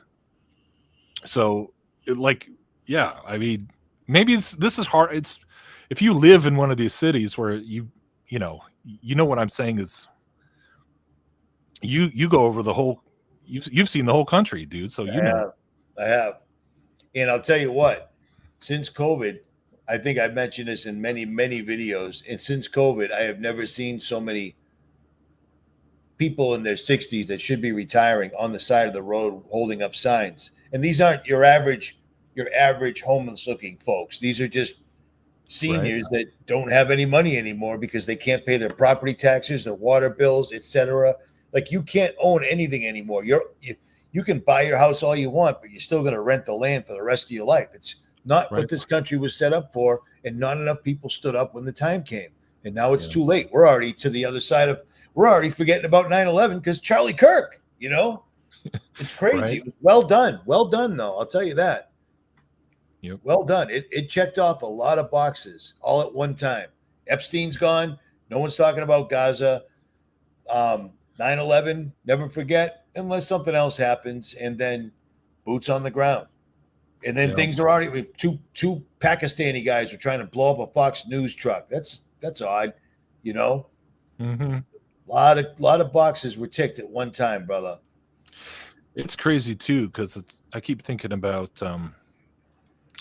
Did you ever listen to Russ Dizdar back in the day? I met Russ Dizdar. You did? And I'll tell you what. Did we talk about this? I shook my hand. He shook my hand. I met him when I was doing security for Anthony Patch way back in the day at some conference. Okay. And Russ was speaking, and I got to sit down with him. I had dinner with him, 𝗦𝗵𝗿𝗶𝗍𝗍, a bunch of dudes. But Russ is the only one I wanted to really talk to. Right. He shook my hand, and his hand basically almost reached my elbow. And when you looked in this guy's eyes, you could see that he literally stood face to face with demons, because that is what he did. Right. You could see it in his eyes, man. He was the nicest guy I ever met, but he was telling us about the Black Awakening. You know what I mean? He used to. That was the level of stuff like early on where it was like, okay, I can track with all this other, research, but that was the part that really freaked me out for quite a while. Like, just the idea of, his book, The Black Awakening, right? Where there's just the whole thing of programmed multiples and MK Ultra, but then it having this spiritual dimension to it. And, he used to talk about the whole plan is to unleash people, these programmed, demonized individual, just worldwide, and all these different events. He would just talk about this over and over again. And now it's like, we have seen this so many times, and it can be, and of course it can always be,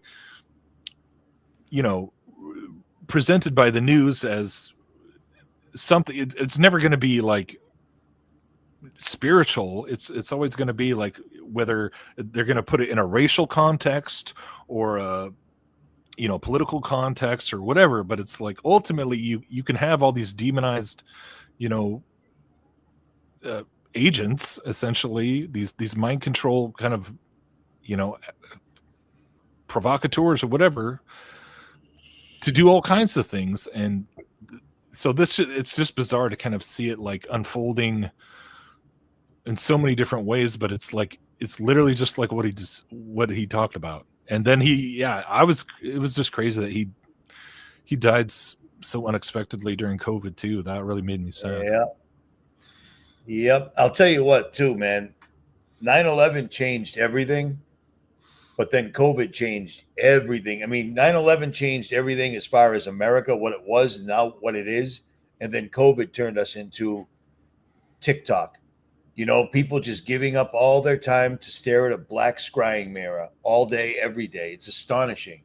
Right. This is what I do, and I spend as little time as humanly possible using technology. You know what I mean? I try not to.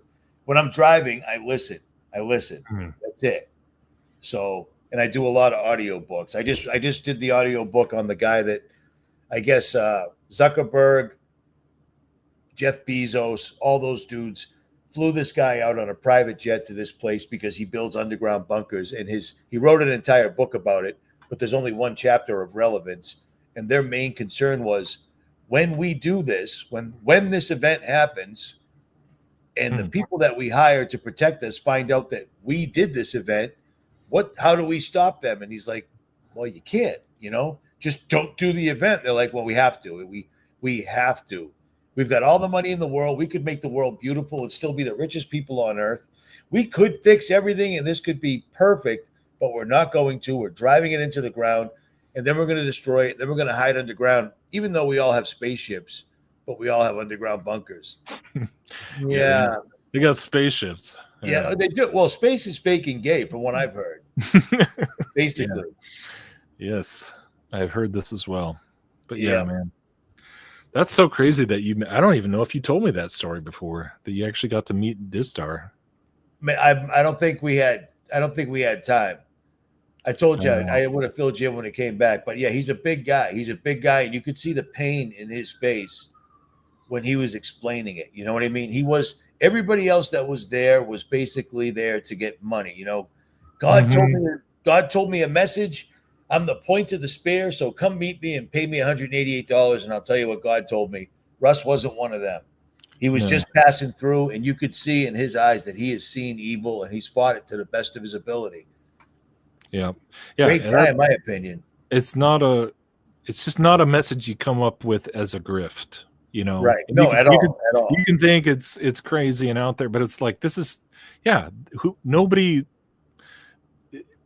it's so disturbing and kind of like horrifying just to think that the enemy is functioning on that level, to where it's like all over the world, and it's people that you don't even, it's not like how you imagine it.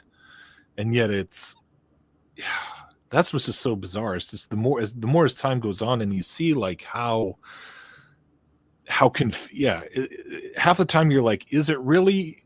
Because these people who are all under the influence of Satan in one way or the other, and they're all being used. And so at the one hand, there is like an overarching plan that is very coordinated and it's bigger, it's multi-generational, and it's not even a human level conspiracy. It's so orchestrated, but at the same time, it's always kind of eating itself and contradicting itself, and it's almost like you look, the more you learn about all these politicians and CEOs, and it's like they're just overgrown children who you're like, is it just pure incompetence? And like, you look at all these characters for Elon Musk, and you're like, how? It's because it's ultimately not being orchestrated by human intelligence. And so Elon Musk was put in place to do a job, and I believe he got caught up in the clout, because which they always do. So they were like, you know what, get him out of here. He came up with Doge, and Doge sadly did just what I thought. All Doge did was it snuck into the White House and it stole IRS, Social Security, and everybody's medical records. They got it, they gave it to Palantir, and they threw Elon out because he was acting like an asshat. Yeah. He's acting like a child, dude. It's crazy. He just, whether he just, his stage presence or whatever was a weird energy that wasn't working. Yeah, just jumping up and down. That was weird. But and what gets me is everybody thinks that he invented the Tesla. It's like he bought Tesla. Every single transaction he made himself the inventor somehow, and people just let it slide because who cares? He's a useful idiot. Yeah, But that's kind of how I basically see Bill Gates and Peter Thiel. They're not. Peter Thiel is not a happy guy. They're all. This is like what DARPA has done over and over again, is just create a company and create a narrative. I mean, the fact that they even made a movie about Zuckerberg, and how he invented Facebook and stole it from the Winklevoss twins. It's all theater for the sake of putting their projects out into the mainstream so that it looks, organic. And it was all just, the market kind of developing on its own. And it's like, no, everything from the iPhone to the social media, this is all, from my perspective, all part of, a plan that was ultimately being driven by non-human intelligences and agency, which is, yeah, the only way you can even understand all this is from a biblical perspective and a biblical understanding of the true battle that we're in, which is against the forces of darkness, and understanding that the only power that can stand up to that is Christ. And whether we whatever, it doesn't mean we're not going to be, for ultimately it's like, yeah, I don't like the idea of thinking about persecution or hardship or pain and suffering, but I feel like I'm always coming back to that of like, we can't be so unwilling to look at the Bible and see that sometimes that's what God might have us go through for the sake of his purposes and his plan. And fighting the fight isn't, you're not going to fight it with the weapons of this world. And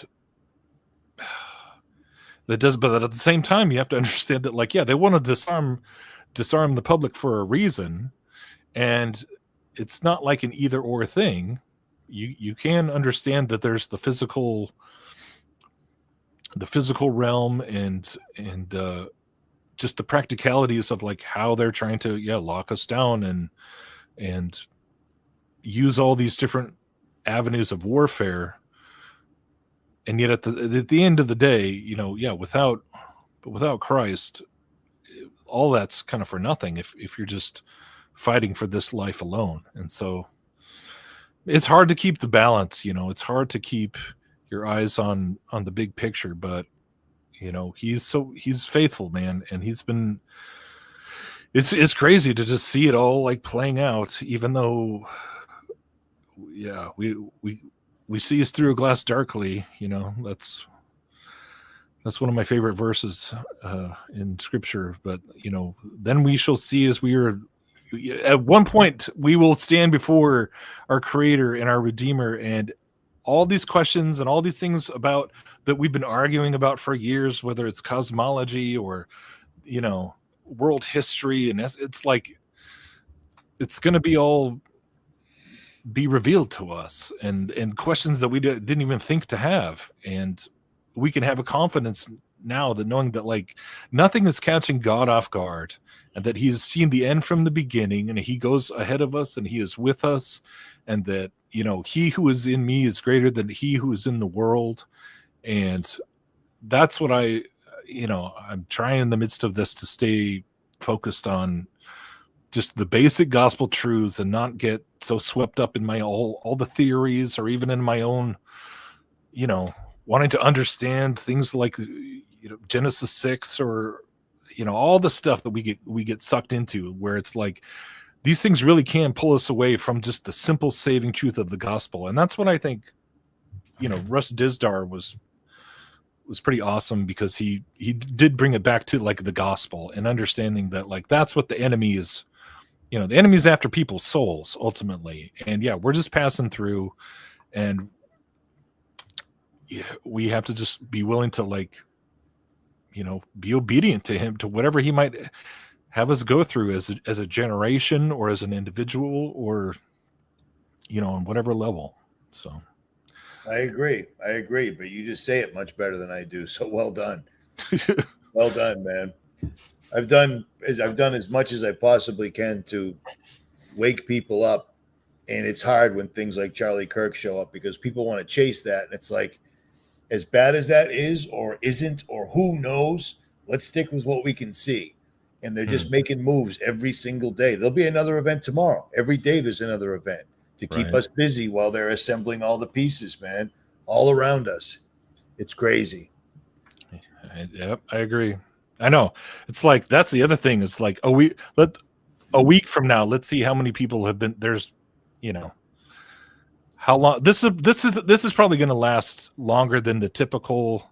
Oh yeah, I'm glad you said that, because I was already thinking. I'm like, this one's going to have legs, because people are already acting the fool in the name of the left or right paradigm in Charlie Kirk's name. It's going to be people doing more things as a reaction, and then that, because half of the psyop was the lefties on TikTok all reacting to it and getting people all mad about that. That was half of the psyop, was the left reactions, and now we're got to go after the hate speech. We that's just the irony of that is like still blows my mind. Like the years of that we've been seeing from the one side, now you're doing the exact same thing, you're saying the exact same thing, but it's totally different because it's it's this kind of hate speech, it's this kind of online rhetoric that could lead to violence. Like, well, you not remember what the whole thing about January 6th was like all the people, all the J6ers that were like, like you could go to jail because you were telling people to go into the Capitol, right? Or you could go to jail because you were just saying certain things. That was their whole push from that side. They pushed that for so long, and now it's like, oh yeah, our turn, I guess, is what people. It's amazing, like the short, like just. Can't even think back that far. Well, they've already got the guy coming out with the guy looked completely AI, but somebody that was at the White House or at some press conference talking about his new program that would stop shootings before they happened. Yeah, by the Gideon guy. Everybody's emails and their social media posts. We'd get hit right away. Right? Yeah. They would craft whatever we say into a threat somehow, because I think what we're saying is a threat, but right now it's useful to them. You're right. Yeah. He came on Fox News right after the Catholic school shooting, and was like he only announced it like a couple months ago on his little chat. It's weird because I think that's another one where it's like, he's presenting himself as this little entrepreneur, one-man shop, or he's just like a small guy, but he's already supposedly sold it to a bunch of like police departments and government agencies. So did you see the video I pulled up the other day, Will? It was on some rap channel. I don't know how it ended up in my feed, but he was talking about a rapper that got hit in 2015. He got killed, and they said the Chicago police did it, and they showed that he was on a list because they were using an algorithm back in 2015, and he had a score of 500, which means he was going to shoot somebody or someone was going to shoot him. So he was too much of a problem. So that allegedly the cops shot him. But I didn't care about any of that story. All I cared about was the time and the paperwork. And I'm like, this is Palantir. This is Gotham right here. This is Gideon. And it was 10 years ago. Yeah, pre-crime. Yeah, we've been talking about this for, how many years? And it's like, now they're putting the idea in people's heads. They are now getting people on board as we speak. That's right. That yesterday was science fiction and was crazy conspiracy talk. It's like, this is the social credit score. Like UFOs. UFOs. Yeah. 20 years ago. What are you talking? What are you, crazy? Wear a tinfoil hat. Now they're showing us every day all sorts of classified stuff, That was actually in the news while the Charlie Kirk stuff was going on too. It's like they had another hearing or something. Because they had a UFO that got shot with a Hellfire missile. Right. And apparently the UFO just glanced it off like it was nothing. A Hellfire, I've seen one do its job. They're brutal. It's crazy. But the whole story's nonsense. They're showing two lights, and they're like, those two lights we're showing you, trust us. That's a UFO. That's a Hellfire. People like, it seems real. I believe that, Well, could you believe everything we were talking about 11 years ago and what's happened since then? How much has come to pass? Like, it's a trip, dude.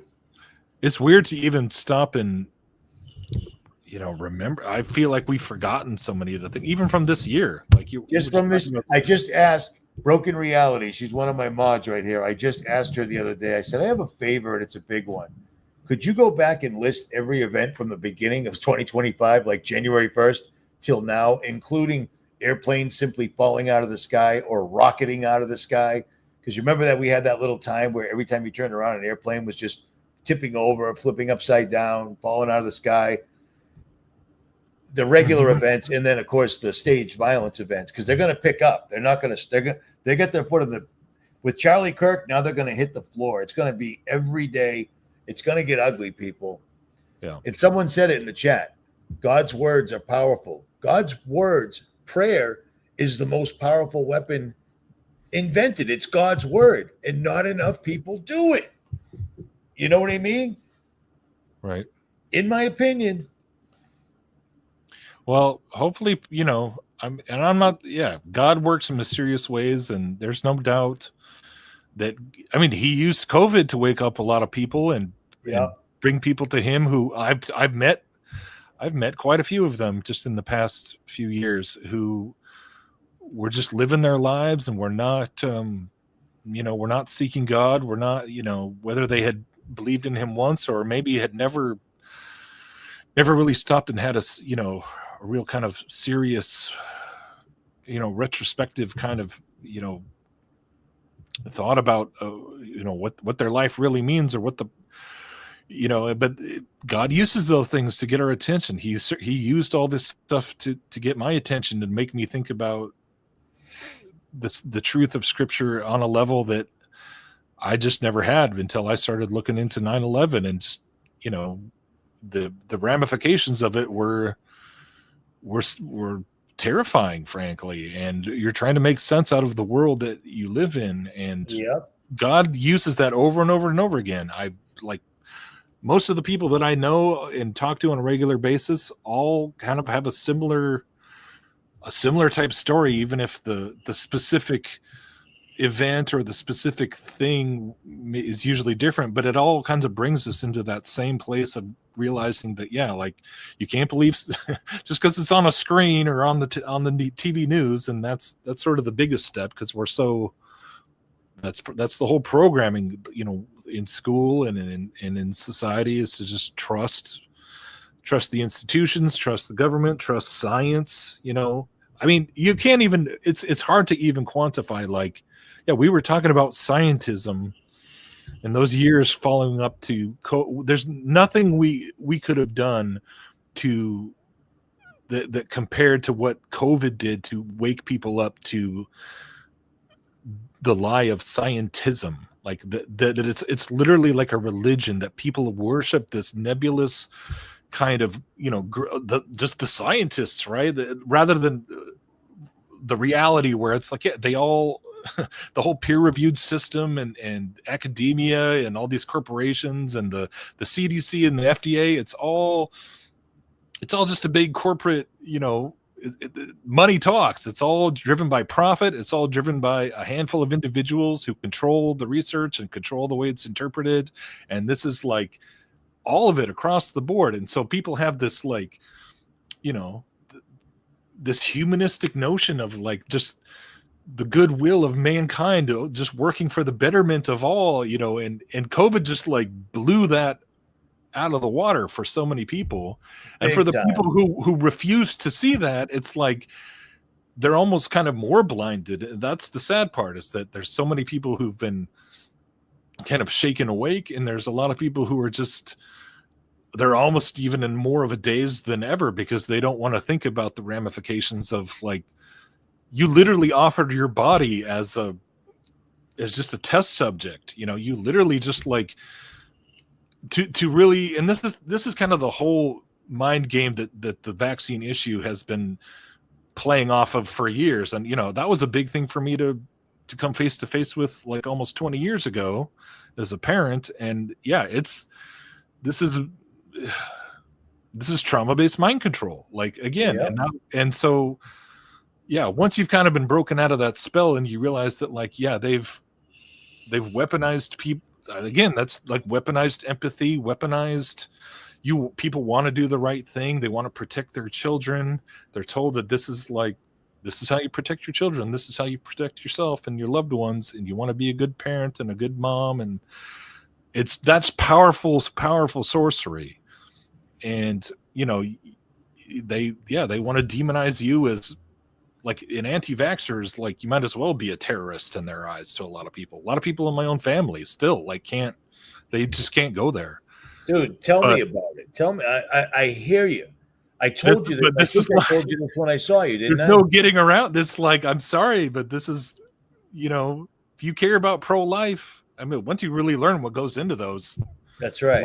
It's like you call yourself pro-life, then I'm sorry. This is stomach-churning reality stuff, but the truth is the truth. Like, dude, a family member, I'll leave it at that, literally just mentioned to me when I was home a couple of months ago, somebody in our family had a stroke because they took the Moderna vaccine, but I took the right one, so I'm safe. And I'm standing there waiting for the reaction, like, where is the outrage? Like, you traded the protection from a maybe cold and had a stroke, a life-changing event where you lost 50% of your vision, all sorts of other issues.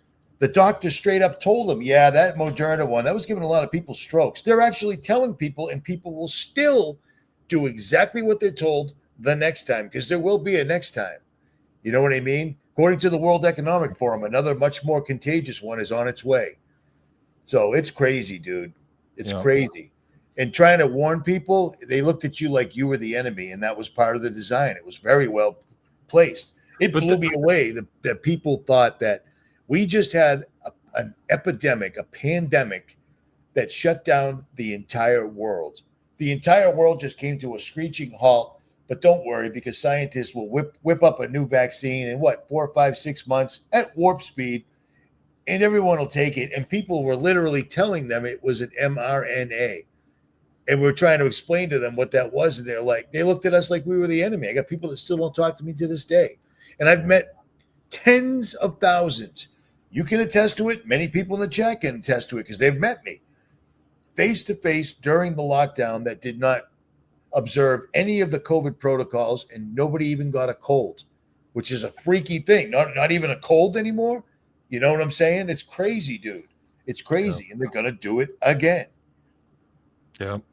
And that's why I feel like it's not, it's like, I know people feel like we're beating a dead horse when you're like, that's ancient history. It's really not that long ago, but it ain't that long ago, brother. The idea that, this is why what's going on now, and understanding, like, somebody who's, when we're talking about Trump and we're talking about all this mind control, these tactics, like, this matters. Like, this whole, there are big reasons to get everybody, especially on this side of the Freedom Coalition, so to speak, the people that were, like, in many ways kind of the ones pushing back against the COVID protocols.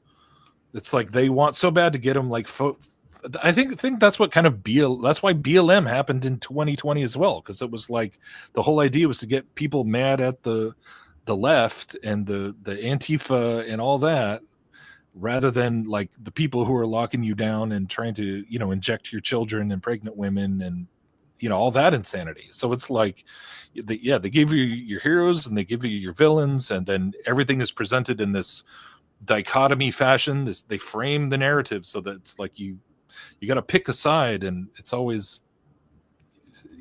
they don't care which one you go into, as long as it's one of their pre-prescribed, predetermined, right? I got you. But it's like, the fact that just the fact that Trump is sitting there next to Bill Gates after everything we've seen go down, right? Everything he said about Bill Gates, he put Bill Gates on blast many times. If that doesn't, like, kind of show you that he's, I think it did, because I'm seeing a lot of people going, Whiskey Tango Foxtrot. Yeah. Why is Trump sitting down not once, but twice? And then with all of Bill Gates' 32 pals. All 33 of them. I know. It's like, you can't make this stuff up. You can, apparently, because they type it up pretty well. They stick to the script. Yeah. At any rate. Will, I'm going to let you go. It's been over 2 hours. I know, right? I'm freezing, even though it's 90 something degrees here, but the AC's been on. I can't reach it. Where are you at, by the way? I'm in Kentucky currently. I got to go pick something up from somebody in Missouri, and then I got to figure out which way. All right, man. But I will make it by once again. And anytime you feel up to doing this, I can always make time. I wanted to go live. I wanted to take a shower. I wanted to wash my clothes. This is such a phenomenal hotel room. You might be able to tell from the decor. I walked into the bathroom and I'm like, there's no shower head, dude. Someone just ripped it off. You know, like this is such a quality place. But there's a mountain bike trail right there. But currently, I got it on video. The entire back of the hotel, the woods out there is on fire, big time. There's all sorts of military trucks and for real. Yeah, so I'm like, I hope that doesn't spread. That would suck. That would be very inconvenient. Yeah. Don't get stuck. What a world, dude. Right? Oh, man. Will, I can't possibly thank you enough. Will from Truth is Stranger Than Fiction. We said we were going to do it, and we did it. We did it. And this was probably, I guess God knew, like, yeah, there was there was a lot to talk about with the events of the past week, but well, listen, if you got time tomorrow, I can do it again one more time tomorrow. All right, we'll do it again soon. Probably not tomorrow, but all right, cool. It was awesome to kind of. I'm just not even very good at the whole live stream thing, but actually you are. You're actually really good at the live stream. I felt way more relaxed this time than 10 years ago or whatever. Well, that was you met. I was so nervous that time. Yeah, it's just a whole different deal now. So I appreciate all your, at any rate, me on that, it's man. all good, brother. I love you, buddy. Same here, brother. All right, man. All right, guys. Richie from Boston, Will from Truth is Stranger Than Fiction. It's been 2 hours, and we are out. Links will be below.